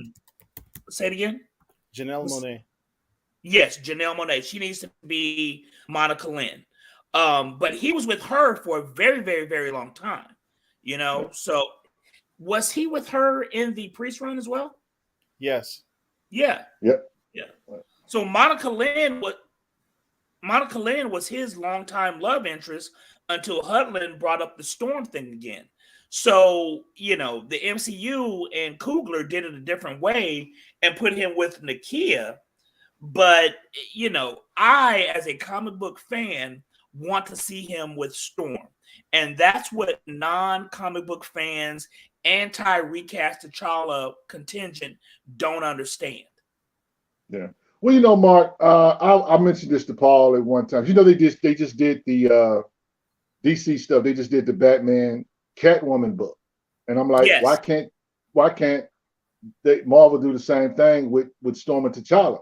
You know, if you wanna not put them in the same you don't want to put them in the 616 in this way or whatever. I don't care. Just give us the story because they know that the story would sell. I mean, I care, but I'm just saying that the story would sell regardless. I'm just thinking that, you know, it makes too much sense. And then I'm looking at Marvel's agenda in the sense that, okay, why wouldn't they allow them to be together? Right. And Jonathan Hickman resurrected X-Men. X-Men was on life support. Yes. They were on life support. This guy literally brought him back. So you're really supposed to be giving him what he wants. Hickman's run on X-Men was up there with Chris Claremont. His run, sorry to interrupt you, I apologize. Yes, no. To piggyback on what you're saying, Hickman's run on X-Men is second only to Chris Claremont. Go ahead, I apologize. No, it's I was just saying that, you know, they should have just given this guy the keys to the franchise. I mean, everything he had touched to this point was gold. But what did they do? They do what Marvel does. They reset everything. They decided they're going to put him out. And by the way, did you get a chance to read Sabretooth, Paul? No, not yet. It just came out. I haven't read it yet. Okay. All right. I wanted to get your thoughts on it because I'm not buying it because it's $6. Why am I going to pay $6 for No, I'm not doing it. Somebody, you know what? Tamiko's in the chat. Tamika, you're going to have to tell me about it, sister, because hey, man, I'm not giving what's Marvel your cash app? $6. I'll send you $2. What's your cash app? I'll send you $2. I wanted to show you guys this issue. These are a couple of classic issues that you should have if you're a Black Panther fan. This is Avengers 73. I highly recommend Avengers 73 and 74. In Avengers 73, he first meets Monica Lynn, who's a singer. Okay, Paul, you know, I think the problem with that is, can you even get those issues? Right. Sure, I got them. How long have you had them, Paul? I don't know, a few years. I mean, well, look. Yeah, a few years. All right, so look. Avengers 73, it's a very interesting storyline, actually. One of the things that comes up in this storyline, T'Challa's already been an Avenger for a few years now, but he wears a mask all the time. Right. So something I never realized until I read this issue, nobody knew T'Challa was Black. I mean, outside of the Avengers. He'd take off his mask in front of them, but when he's out in public, T'Challa never revealed that he was Black. And they asked him about that. And they said something like, I know that you don't like to, I know you like to have your actions define you and have people judge you based on your actions and not what your skin color is. That's why you don't reveal who you are. And in this series, he realizes the importance of representation. He realizes the impact that he could make by having people know that he is indeed Black. There's this, the storyline is this television show, kind of like what we have today, where we have these anchors and they have like one person's on one side, or the Republicans on one side, the Democrats on the other, and you're getting the two opposing views debating on the show. So they have the show, they bring Monica Lynn on as a singer, and she's very non-political. She's like, I don't really want to take sides in this whole racial debate. And understand that the time period this came out was after the Martin Luther King assassination. I think his book is like 1969 or so. And so America at this time, when this book came out, was on the verge of tearing itself apart, because we had violent protests, we had cities burning in this time of racial unrest. People were literally afraid that America was going to tear itself apart. There would be uprisings. So this is the context in which this story was written at that time. And you have in here, where's the point? Look what it said.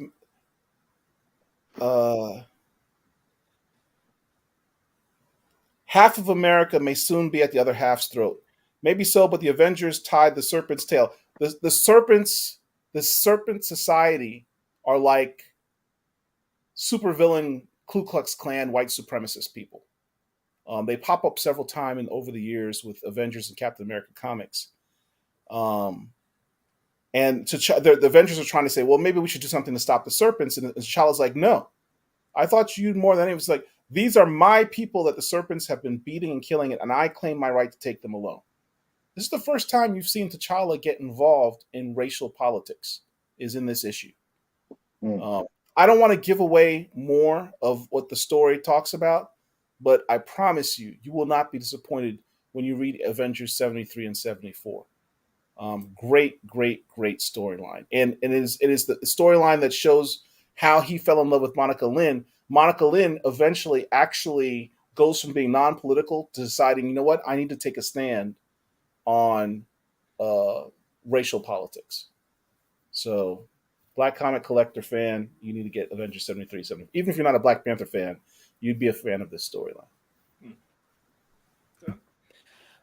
Real quick, since we haven't done one of these in quite some time, it's been a couple of weeks. Want to talk about Richard, Tamiko said she's not buying Sabretooth, by the way. some of the books that people should probably be picking up. Obviously, Black Panther, the whole thing that we've been talking about is issue number 3, or the 200th issue of Black Panther in his own title.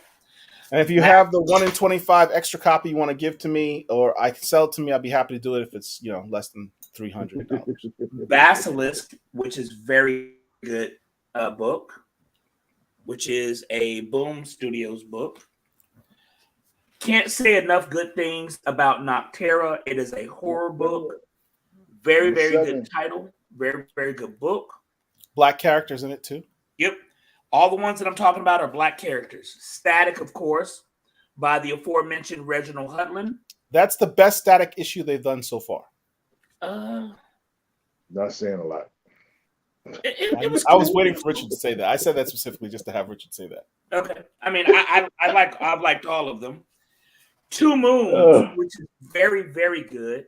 It has Buffalo Soldiers in it. That was a good storyline. This was a good issue. Two Moons is about a Native American man who, when he was young, ended up being taken in by some white folk, and they gave him he was colonized. Short story. Yeah, whatever. So yeah, but he comes from a long line of shaman who have the ability to commune with the dead, the spirit world, demons, what have you.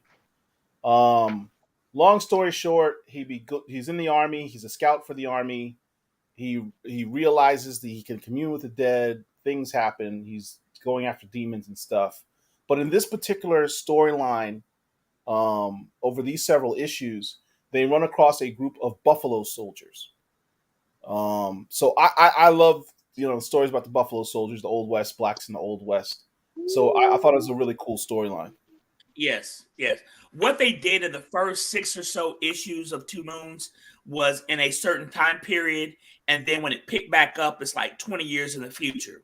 And the current storyline is the 20 years in the future from when the story first started, and now is when we see the introduction of the Buffalo Soldiers, which I'm really enjoying. And this one particular issue is pretty good.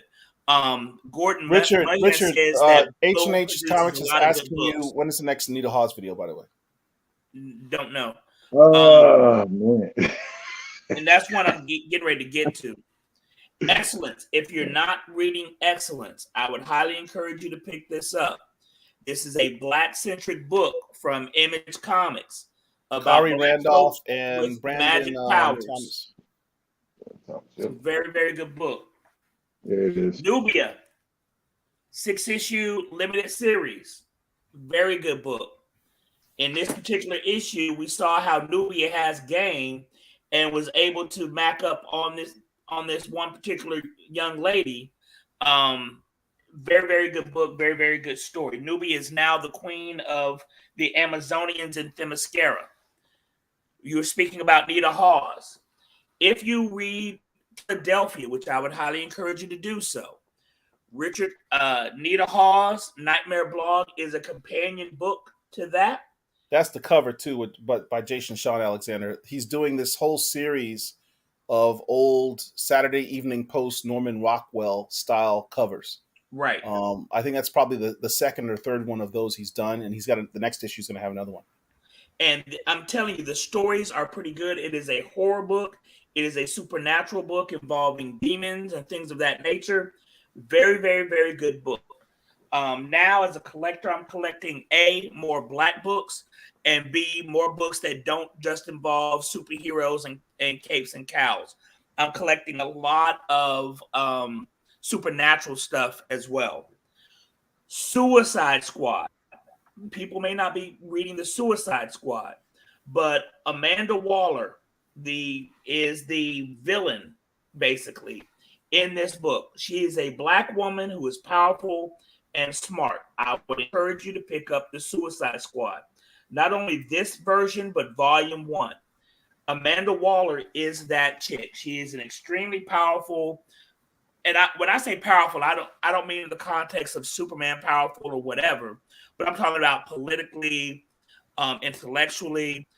Amanda Waller is the most powerful Black woman in DC Comics. So I'd highly encourage you to read that. This is another Nita Hall's book. I already showed you the Black Panther book. This book, The Good Asian, is not a black character, but it's an Asian character. And this is set in San Francisco in the 1920s. This is also a pretty good book. So those are the ones that I just wanted to mention that were minority centered or Black centered. So I would encourage you folks to pick those books up. So Richard, what books you got? Well, let's see. I only grabbed a couple. There's this. Oh, I've been Wahlberg talking about that book for 2 months. And they got this no, one let's thing. go. You can't just pop it up without talk about it, man. Talk about the significance of that book. I mean, you know, it's Wahlberg. It's you know, another Wakandan on the cover. She is half Shi'ar and half Wakandan Jabari. And just to show you, she about that life, as you can see, she got her hands around the throat of a Shi'ar. Right. So let's talk about this for a second.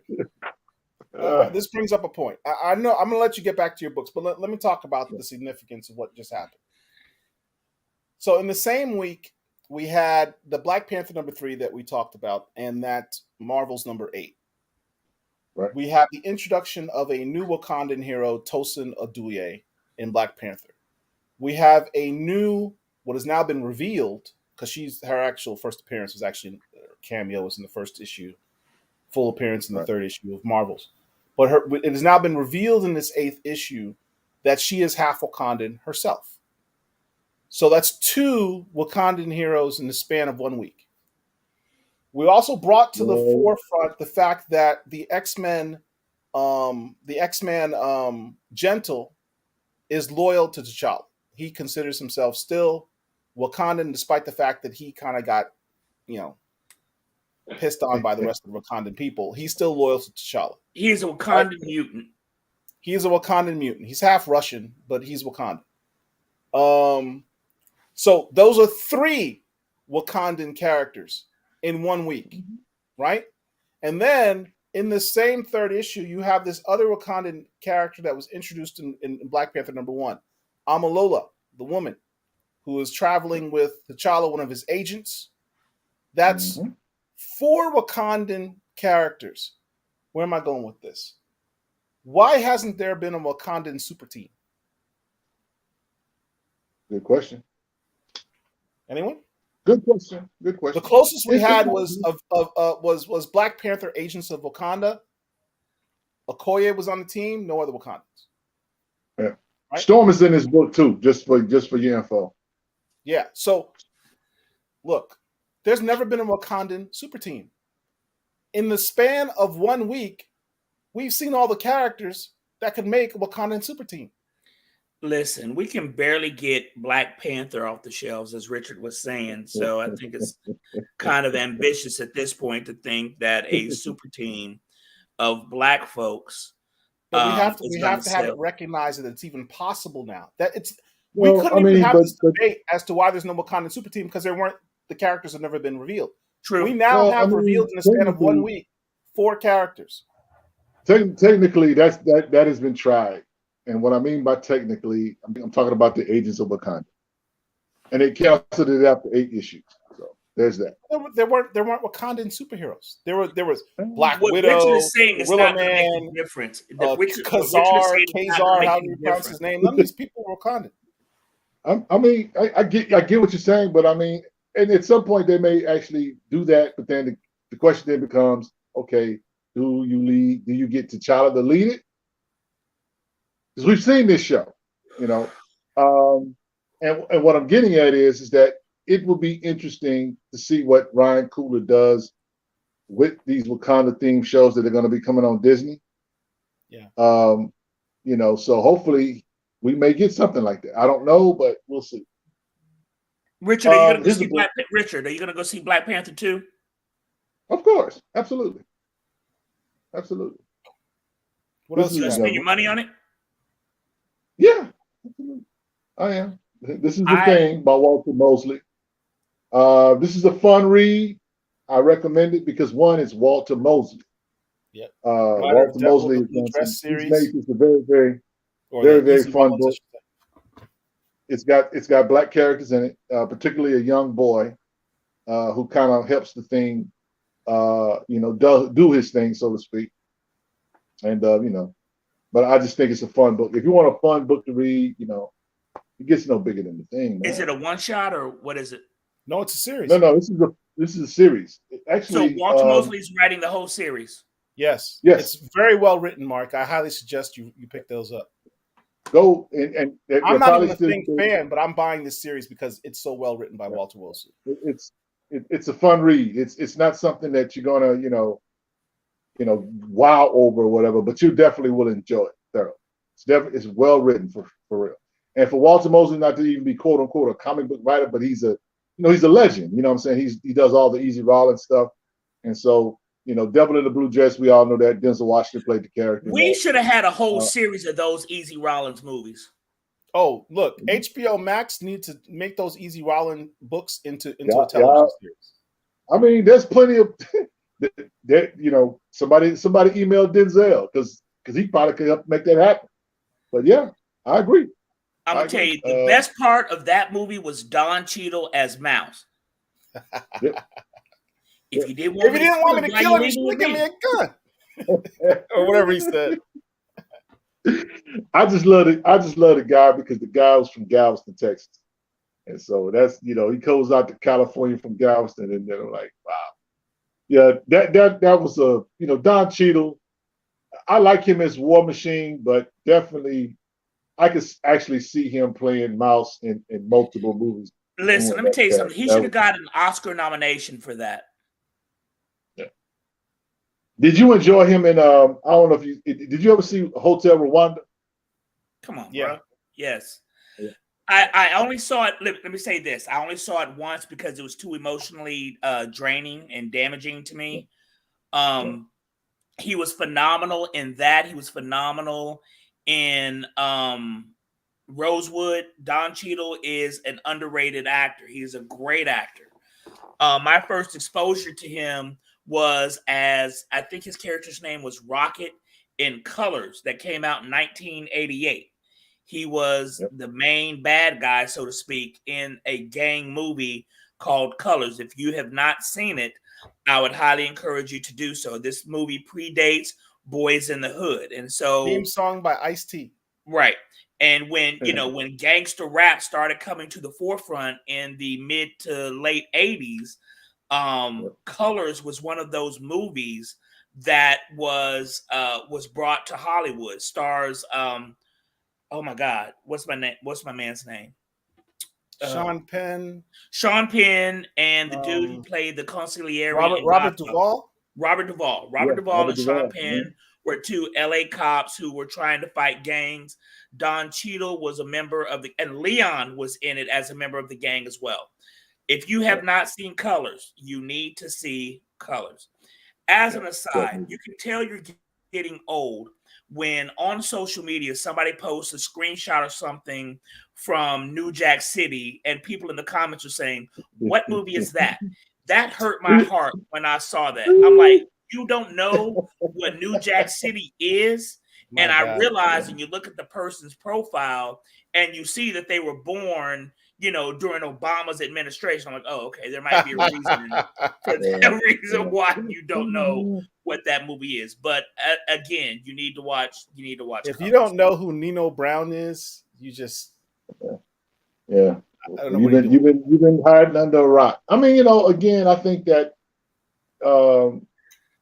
you know, Don Cheadle is definitely a dope actor. But I just his War Machine is God. I don't know what Armor Wars is going to be like because that's coming up on Disney Plus. But you know, I'm hoping. Is it going to be animation or is it going to be live action? I think I think it's live live action. action. I think it's Yeah. live action. Yeah, live action. I hope they use the series to help define the character more, because he's always been kind of more in the backdrop. You don't know his origin. You don't know his backstory. You know that Why Originally, would they do he that? was you know that like, he's a colonel in the Air Force, which is divergent from the comics because he's a Marine in the comics, which is much more interesting. But that's all you really know about him. You don't know about yeah. him growing up in Philly. You don't know about himself going into the military to avoid being in a gang. You don't know how he met Tony Stark and how they forged their relationship. None of I that. think I He's think been in in the several original version of films, Iron Man, and you he don't was know like any a of that. helicopter pilot or something, I think. And he Right. met Tony, like in the original iteration of Iron Man, Tony Stark obviously was a weapons producer, and I think that Rhodey was like a helicopter pilot, and he met him in Vietnam or something. In Vietnam, correct. That's in Iron Man. I have it here. It's in. Crap. That's going to bother me until I But find Richard, even though you may have some trepidation about Armor Wars, let me say that Don Cheadle will be a better choice. Was a better choice of Rhodey than the way he was portrayed by Terrence Howard. Terrence Howard was I agree. weak in that role. He was horrible. Tony. Tony. I hated every well, time he well, said that. well. Let me ask you guys this: Armor Wars in the comics Yeah. is pretty violent, Yes. and they putting this on Disney Plus. Well, let me say this: going to By Boba the way, Fett, this is the issue. This is the issue right Mandalorian here. cut This is the somebody in hold half on. on This Boba is Fett. this is the issue right here where they talk about Iron Man and Tony meeting. It's Iron Man 144. Which I have. Go ahead, Mark. No, I'm just saying you're talking about how violent Armor Wars probably is, but maybe. But in the latest issue of Boba Fett, the Mandalorian appeared and he cut somebody in half with the dark I saw saber. it. So, I saw it.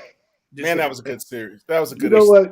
what? Let's talk about Boba Fett for a second, because God, dog, man, Star Wars has got me again. I'm just saying, I was looking forward to the series when it first was announced, but I had no clue it was going to be as good. It was because it started off real slow, but I like what they did with it. Yeah, I'll say it's slow, not horrible. it gave us a lot of stuff that I guess later on it would make sense, but I just really did not like the first two issues. I think the first two episodes it was kind of then it started picking up steam. So where it's at now, oh my goodness. So yeah. the best episodes are ones that don't focus on damn Boba Fett. Right.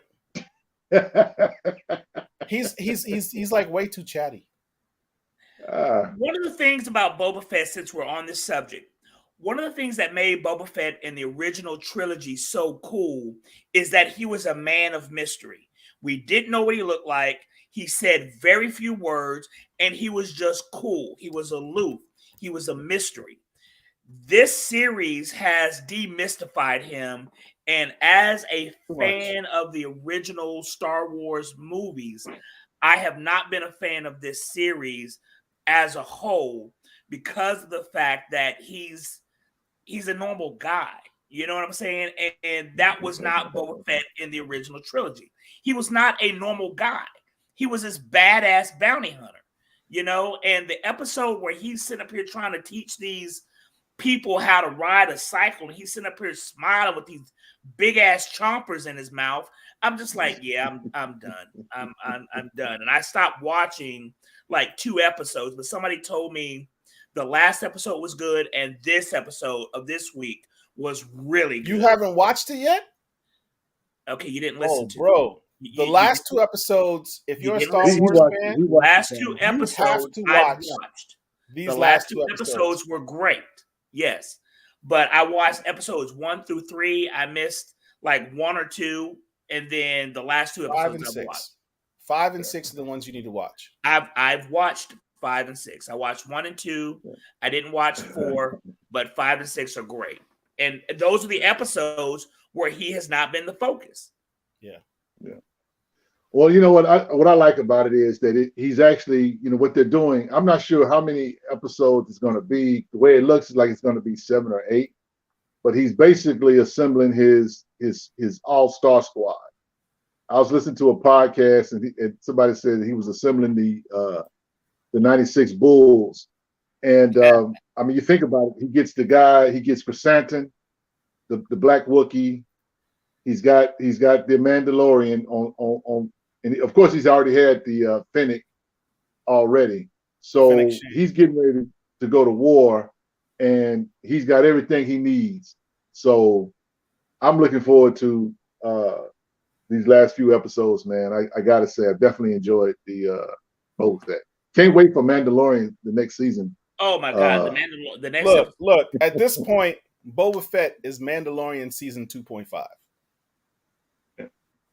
I mean, for real. Man, did y'all check out Grogu? My man is getting grew up a little bit. Yeah. and you see what was done. That comes directly from Lone Wolf and Cub. That whole choice situation comes from Lone Wolf and Cub. So yeah, that's going to be interesting. As an aside, what's my man's name who plays Bucky Barnes? Sebastian Stan. Somebody did a Photoshop of Sebastian Stan with Luke Skywalker's hair. He looks remarkably like Mark Hamill from Star Wars. He does. Remarkably like Mark Hamill from Star Wars. Like a lot. What other books you got, Rich? Got any other books? Say what? Did you have any other books? No. I never was a Star Wars head like that. Not the comics. Yeah, me either. Just the movies. Yep. Just the movies. I did not like. I like, of course, the first trilogy. Everybody loves the first trilogy. Perfect. First trilogy is perfect. There's nothing else without that. The second trilogy was good. It was the third trilogy. It was good. Ass. All right. Well, I was just gonna say that about the third trilogy. Third trilogy sucked ass, and not in a good way. It was horrible. It was very, very terrible. Though I will say out of that, the Rogue One story is probably the best movie that they've done. Rogue One in the whole Star Wars movie canon, Rogue One probably falls third in far as movies are concerned. The Empire Strikes Back, New Hope, Rogue One. Agree? Disagree? No, I agree. Now, my Rogue man Paul, Star Wars he's got a special affinity for Solo. I don't know why, but he does. There's nothing remarkable about that movie. I saw it once. I can't tell you anything about that movie at all. I didn't think it's as bad as people made it out. Come on, bro. That movie was terrible. It was not. I have no independent recollection of that movie, and I paid money to go see it.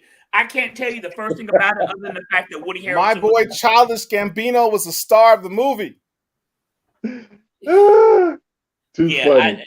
Even that couldn't help it. That's the problem. Even he couldn't help it. Going forward, I don't need to see anything in Star Wars about any characters that we've already seen. I don't need to see any more Skywalkers. I don't need to see Yoda. I don't need to see anything about any character we've already been introduced to. I want to see They now have the technology to put any Star Wars character back in this universe, and that blows my mind. I want to see the Old Republic. There are a series of commercials based on the Old Republic video game. Many one movies. That stands out is the one where the Sith attack the Jedi Temple, and you've got a coterie of Sith going up against a coterie of Jedi. That's what I want to see. There was a commercial about the twins. I want to see stuff about them. I don't need to see any more Skywalkers. I don't need to see any more Solo or Yoda, nothing. Show me how the whole Jedi Temple came to be. Show me the battle, the Old Republic, the battles with the Sith. That's what I want to see. I don't want to see anything that we've already been I think, introduced to.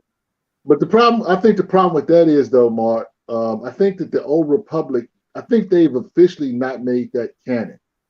I think the Old Republic is out, unfortunately. So we may not ever get I to thought see. all of that was. I don't know. No, I don't think I it's. I thought all don't think the it's canon. books and all that stuff was canon. Nuh-uh. Not quite, but No. what they said with Kathleen said is that Star Wars will not preclude themselves from introducing the expanded universe, which is why you're seeing the characters on Mandalorian and Boba Fett that you've seen in the cartoons that Dave Filoni created. Yeah. Or in the comic books, you're seeing characters like Black Karsten that were in the comics now being in the Mandalorian. I mean, I'm sorry, Boba Fett, because of that proclamation.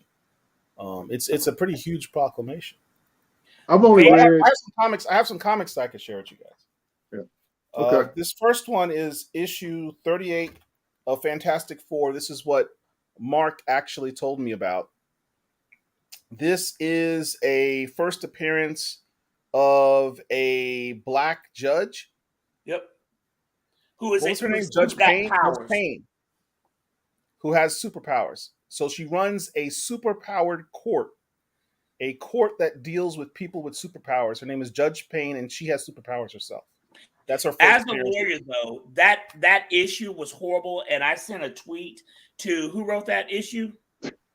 Dan Slott. Dan Slott. I sent an issue to Dan Slott because the way that I sent a tweet to Dan Slott. The way he did his courtroom scenes are completely and totally unrealistic. Okay. And I said, listen, if you're going to write this stuff, get you a lawyer to tell you how things are going to go. But it was, I'm a huge Fantastic Four fan. Good issue, but for the courtroom scenes. All right. So sleeper issue. This came out a while ago, probably a few weeks ago, maybe about a month or so ago. Marvel Voices Communicadas. A lot of people might have slept on this book. Very good story with Miles Morales talking to T'Challa about racial identity and his duality of being Afro-Latino. That was a cool story. Another story about White Tiger, the original one, Hector Ayala, who is in the other variant cover. Talks about this movement in New York back in the 60s. It was kind of like a protest, I think, with the sanitation workers at the time. And, Hector Ayala is another Afro-Latino. If you look at his introduction in Peter Parker, Spectacular Spider-Man. That wasn't the Brown Berets, was it? It was something like that. They talked something like that back in New York back then. So really good book. A lot of people slept on this book. I highly recommend that. Here's some stuff I bought. I haven't read these yet, but these are my latest pickups. This book is called Trust Fall. It's only one issue. If there's other issues, I haven't seen it. This woman is I think she's a teleporter, and she's kind of like part of this adopted crime family, and they're using her teleport abilities. I picked up Avengers 238 because I'm trying to get as much of the Monica Rambeau storylines as I can. I've had that since it came out. I picked this up when I saw someone post a panel of a black character in this, Shogun Warriors #1. Yay. I like this is purely a cover buy. It didn't cost me much. It was practically $1. Infinity Incorporated 43. It's got yeah. I got that. I showed you that one. You got that. You got that because of me. I posted that book up. Was that you? Were you the one that posted this? Yeah, that was me. That's Dr. Midnight. Dr. Midnight, yeah. And then Contest of Champions #1. I think Herschel is the one who pointed out that this was like the first meeting of like T'Challa, Luke Cage, and Falcon all met in this issue for the first time. So I thought that was kind of dope. That's Contest of Champions. What? Number 1. I am mad at all of you on Black Comic Lords because, Wow. we talk about the character Vixen all the time, and no one ever pointed out to me that this run, this Justice League of America run from 2017, this is a Vixen book. That's Rebirth. Nobody reads Rebirth. Well, look, you should, because she is made the head of her own super team in this book. Yeah. Which was dope. But I can tell you that's why nobody read it, because it's Rebirth. I mean, a lot of people hated DC when they did the Rebirth. It wasn't until the New 52 that people started coming back to DC. But I thought New 52 was before Rebirth. No. Oh, no, because they had the what was it, Crisis on Infinite Earths or some Crisis storyline, and they revamped their thing. Then Rebirth came, and then the 52 books came, and then the New 52 came. So this run has several issues. Huh? I was going to say, don't worry about it, Paul, because they're getting ready to reboot everything. They're killing off the Justice League, and they're getting ready to reset everybody. Well, again, they're not killing off Vixen, and I just thought it was a dope storyline with Vixen. And I did pick up, and I'm surprised I didn't have this before, the Vixen Rebirth issue, the one shot. Yeah. That's a dope cover. I think this is Jamal Campbell. You know what? That's probably a variant. Yeah, this is a variant. You got. That's a variant. Because this is Jamal Campbell. Yeah, because the cover, the A cover for that is just her face with her claws on the cover. Right. Yeah. I like this cover better, and it's done by a Black artist. So, love this issue. Love that cover. And then I just got more issues of, the Justice League of America, because I went through it and found the issues where she had the most prominent storylines and picked those up. Okay, you can stop flexing whenever you feel like it. Flex, this isn't flexing, man. This is here's what's a modern book. He's got all these books. He's probably all those books right there on that desk. He's probably not read 3 of those books. Yes, I have. He just sees the stuff, buys Master of Kung Fu, first appearance and of puts them off to the side. Yeah. First appearance of Quan Star, the Black Sorcerer. Quan Star. Man, you know what? I didn't show this book, but the reason why I didn't show this book is because they killed my guy. My man got the Yeoman Johnson treatment. But I am reading this too, Paul. That's the Dark Knights of Steel. That book is phenomenal. Tom Taylor's writing that, and he's also writing the Dark Ages book for Marvel simultaneously. And that's funny because Steel is phenomenal.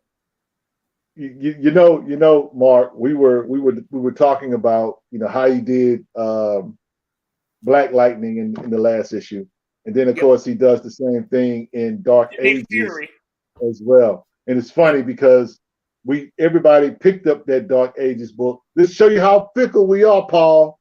Now think about this for a second, right? He does this twice, and we still went out and bought those books. Why? Because they had Black characters in it. I called him out on Twitter about that. I called him out on Twitter about it. And of course, what did he do? And then someone else said, "Look, they posted this picture from Secret 7, the series with the Black character, and they showed this Black character shooting a Donald Trump looking character in the back of his head. He says, "Well, he takes to be fair, Tom Taylor just kills everybody." And if you really look at his writing, Tom Taylor bodies people. And so I posted that. So first I called him out. And I said, do we have a problem? Because Tom Taylor seems to have a tendency here. And I posted those two books that you were talking about.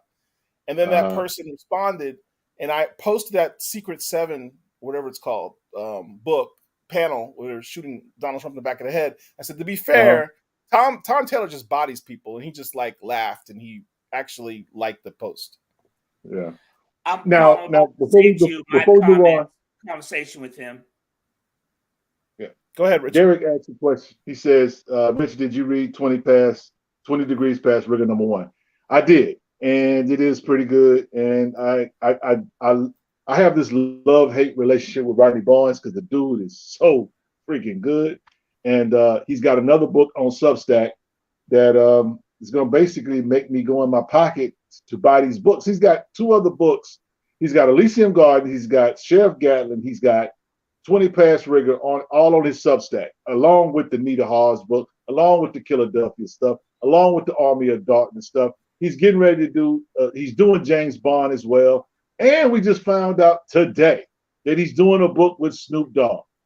This dude is a alien. This dude is not human. This dude's in beast mode in writing.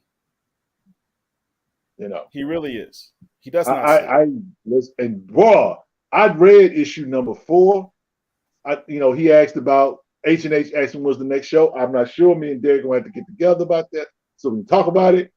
But issue 4 was amazing. Amazing. That dude there, man. Ooh.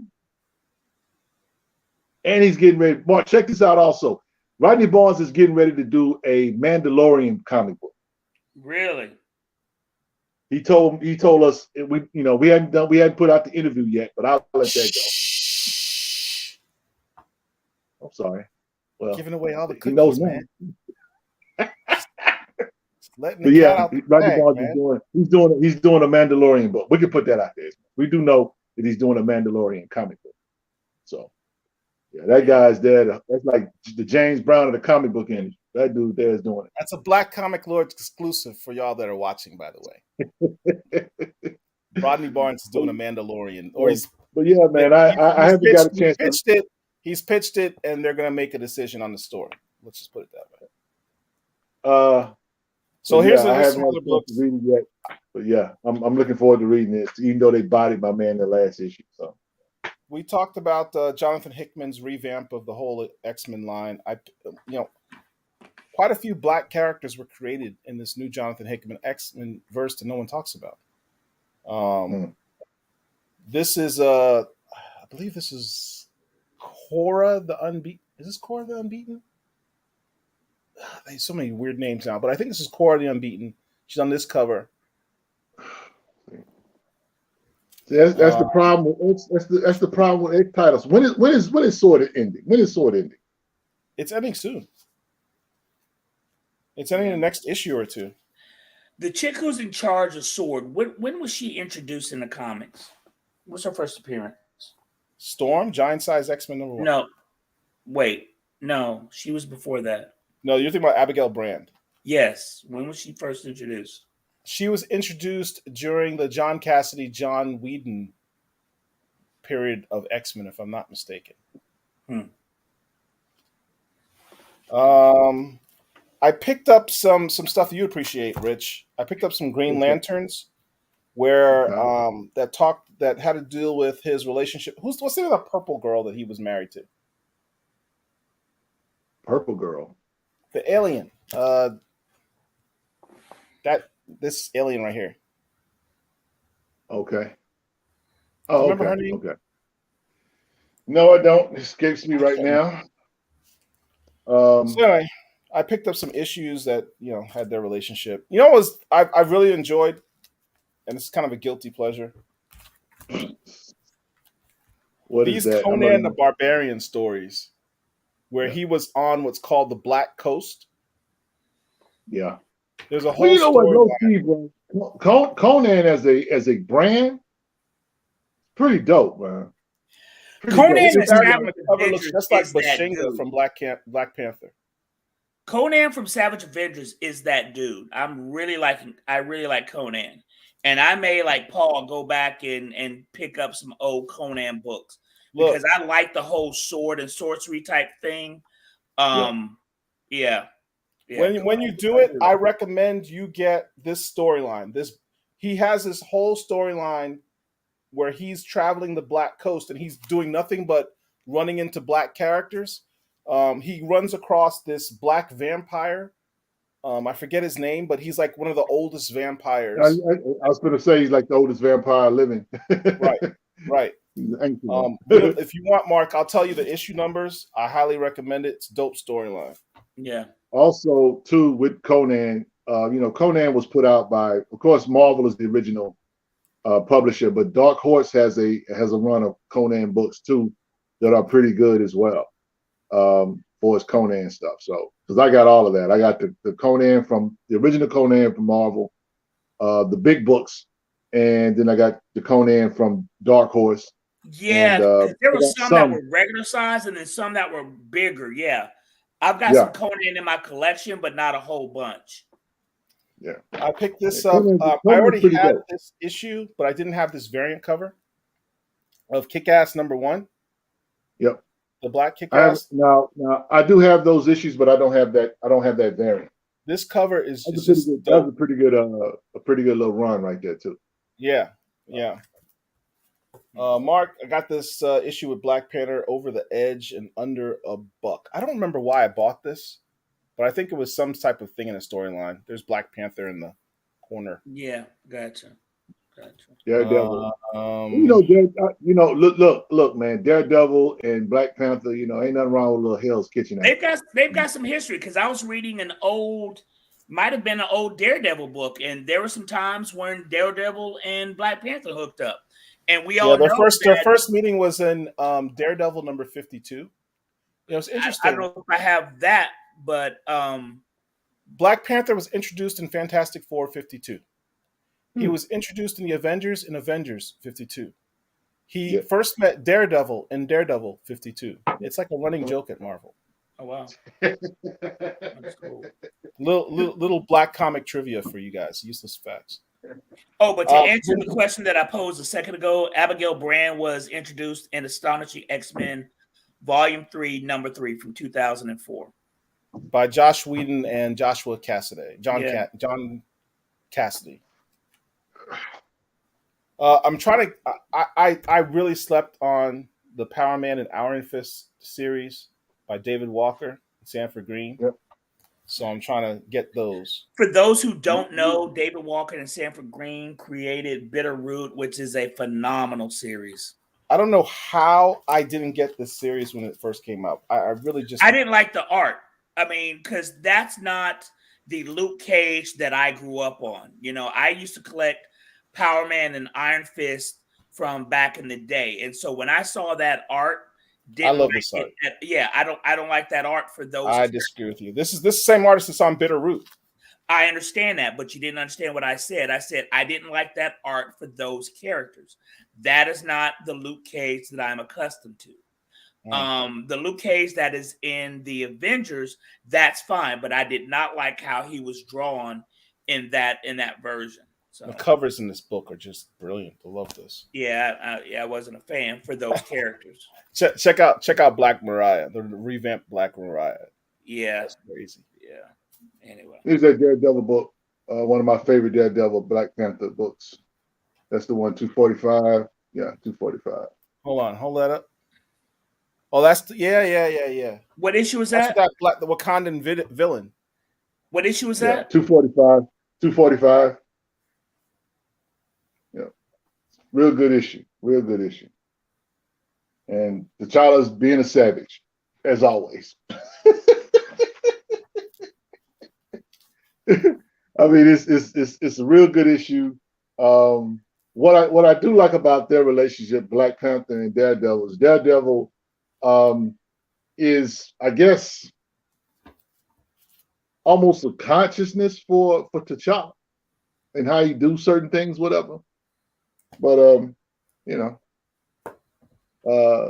he's a monarch, so even monarchs need somebody to, be a soundboard for. That's why I don't, Go ahead. Richard, you told me about this book, which one? I cannot believe I did not have in my collection before. One of the things that I've always been fascinated by is the stories of the god Anansi, particularly in comics. And cool storyline where Spider-Man goes to Wakanda and is exploring their history with Anansi. I mean, I don't know how I never had this in my collection at some point. There was a storyline that was done in Spider-Man comics called The Other, Got it. in which Moreland, who's this villain, significant villain actually, whose shtick is that he eats or absorbs the powers of characters that have their powers based on animal totems. So he was going after Spider-Man because he's the spider totem. If he were going after Puma because he's the Puma totem. You go after Black Panther because he's the Panther totem. He absorbs the powers of people that have totem-based powers, animal-based powers. It's cool. Moreland actually fought against Shuri. If you ever ask, does Shuri have a rogues gallery? You could technically say Moreland is in Shuri's rogues gallery when she was Black Panther. So there's this panel that everyone shows where Peter Parker is getting his hair braided in Wakanda. This isn't what you think it is. It's in this book. Yeah, it's in this book. Yeah, the more important part, other than that funny panel, is the idea that Peter Parker goes to Wakanda to explore the totem of Anansi. As a Spider-Man fan, I've been collecting Spider-Man since the very beginning, and I have the Other storyline. It is a cross-issue storyline between Amazing Spider-Man, Friendly Neighborhood Spider-Man, and I want to say Web of Spider-Man. I want to say it was about 12 issues, if I'm not mistaken. Shout out and to Hudlin wrote that. My first copy of the Original Man. Yeah, I didn't realize that until just now when Paul held that up. So yeah. But finally, I have this X-Men annual, purely a cover by. I haven't read the story. I don't even know what the story's about, but it's about. All I know is that it involves Dracula. There's Storm and Dracula have a long history. Got it. Got it. And it's this one. This is That's Uncanny. good. This is X-Men annual number 6. That's a dope cover. Look at her. Got it. With the vampire fangs, blood coming out her mouth, Dracula behind her. Dope cover. They've got some history. They have a lot of history, so I'm looking forward to reading that. Look, fellas, we've been on here for about 3 hours. I'm tired. So I'm about to bounce myself. I don't know if you guys are going to continue, but no, we're gonna get off. Yeah. As always, it has been fun. Absolutely. But we need to make this, Richard, I enjoyed it. This is my first time interacting with you. Very enjoyable. And Paul, as always, it's been cool. So I will see you guys later on. Technology is a wonderful thing. I mean, we got Mark in Atlanta, we got Richard in Texas, you got me in Florida, and we're all being able to have these conversations. And this is it's a pretty beautiful thing. Anyway, you guys enjoy your weekend. All right, be blessed. Take care. All right, deuces.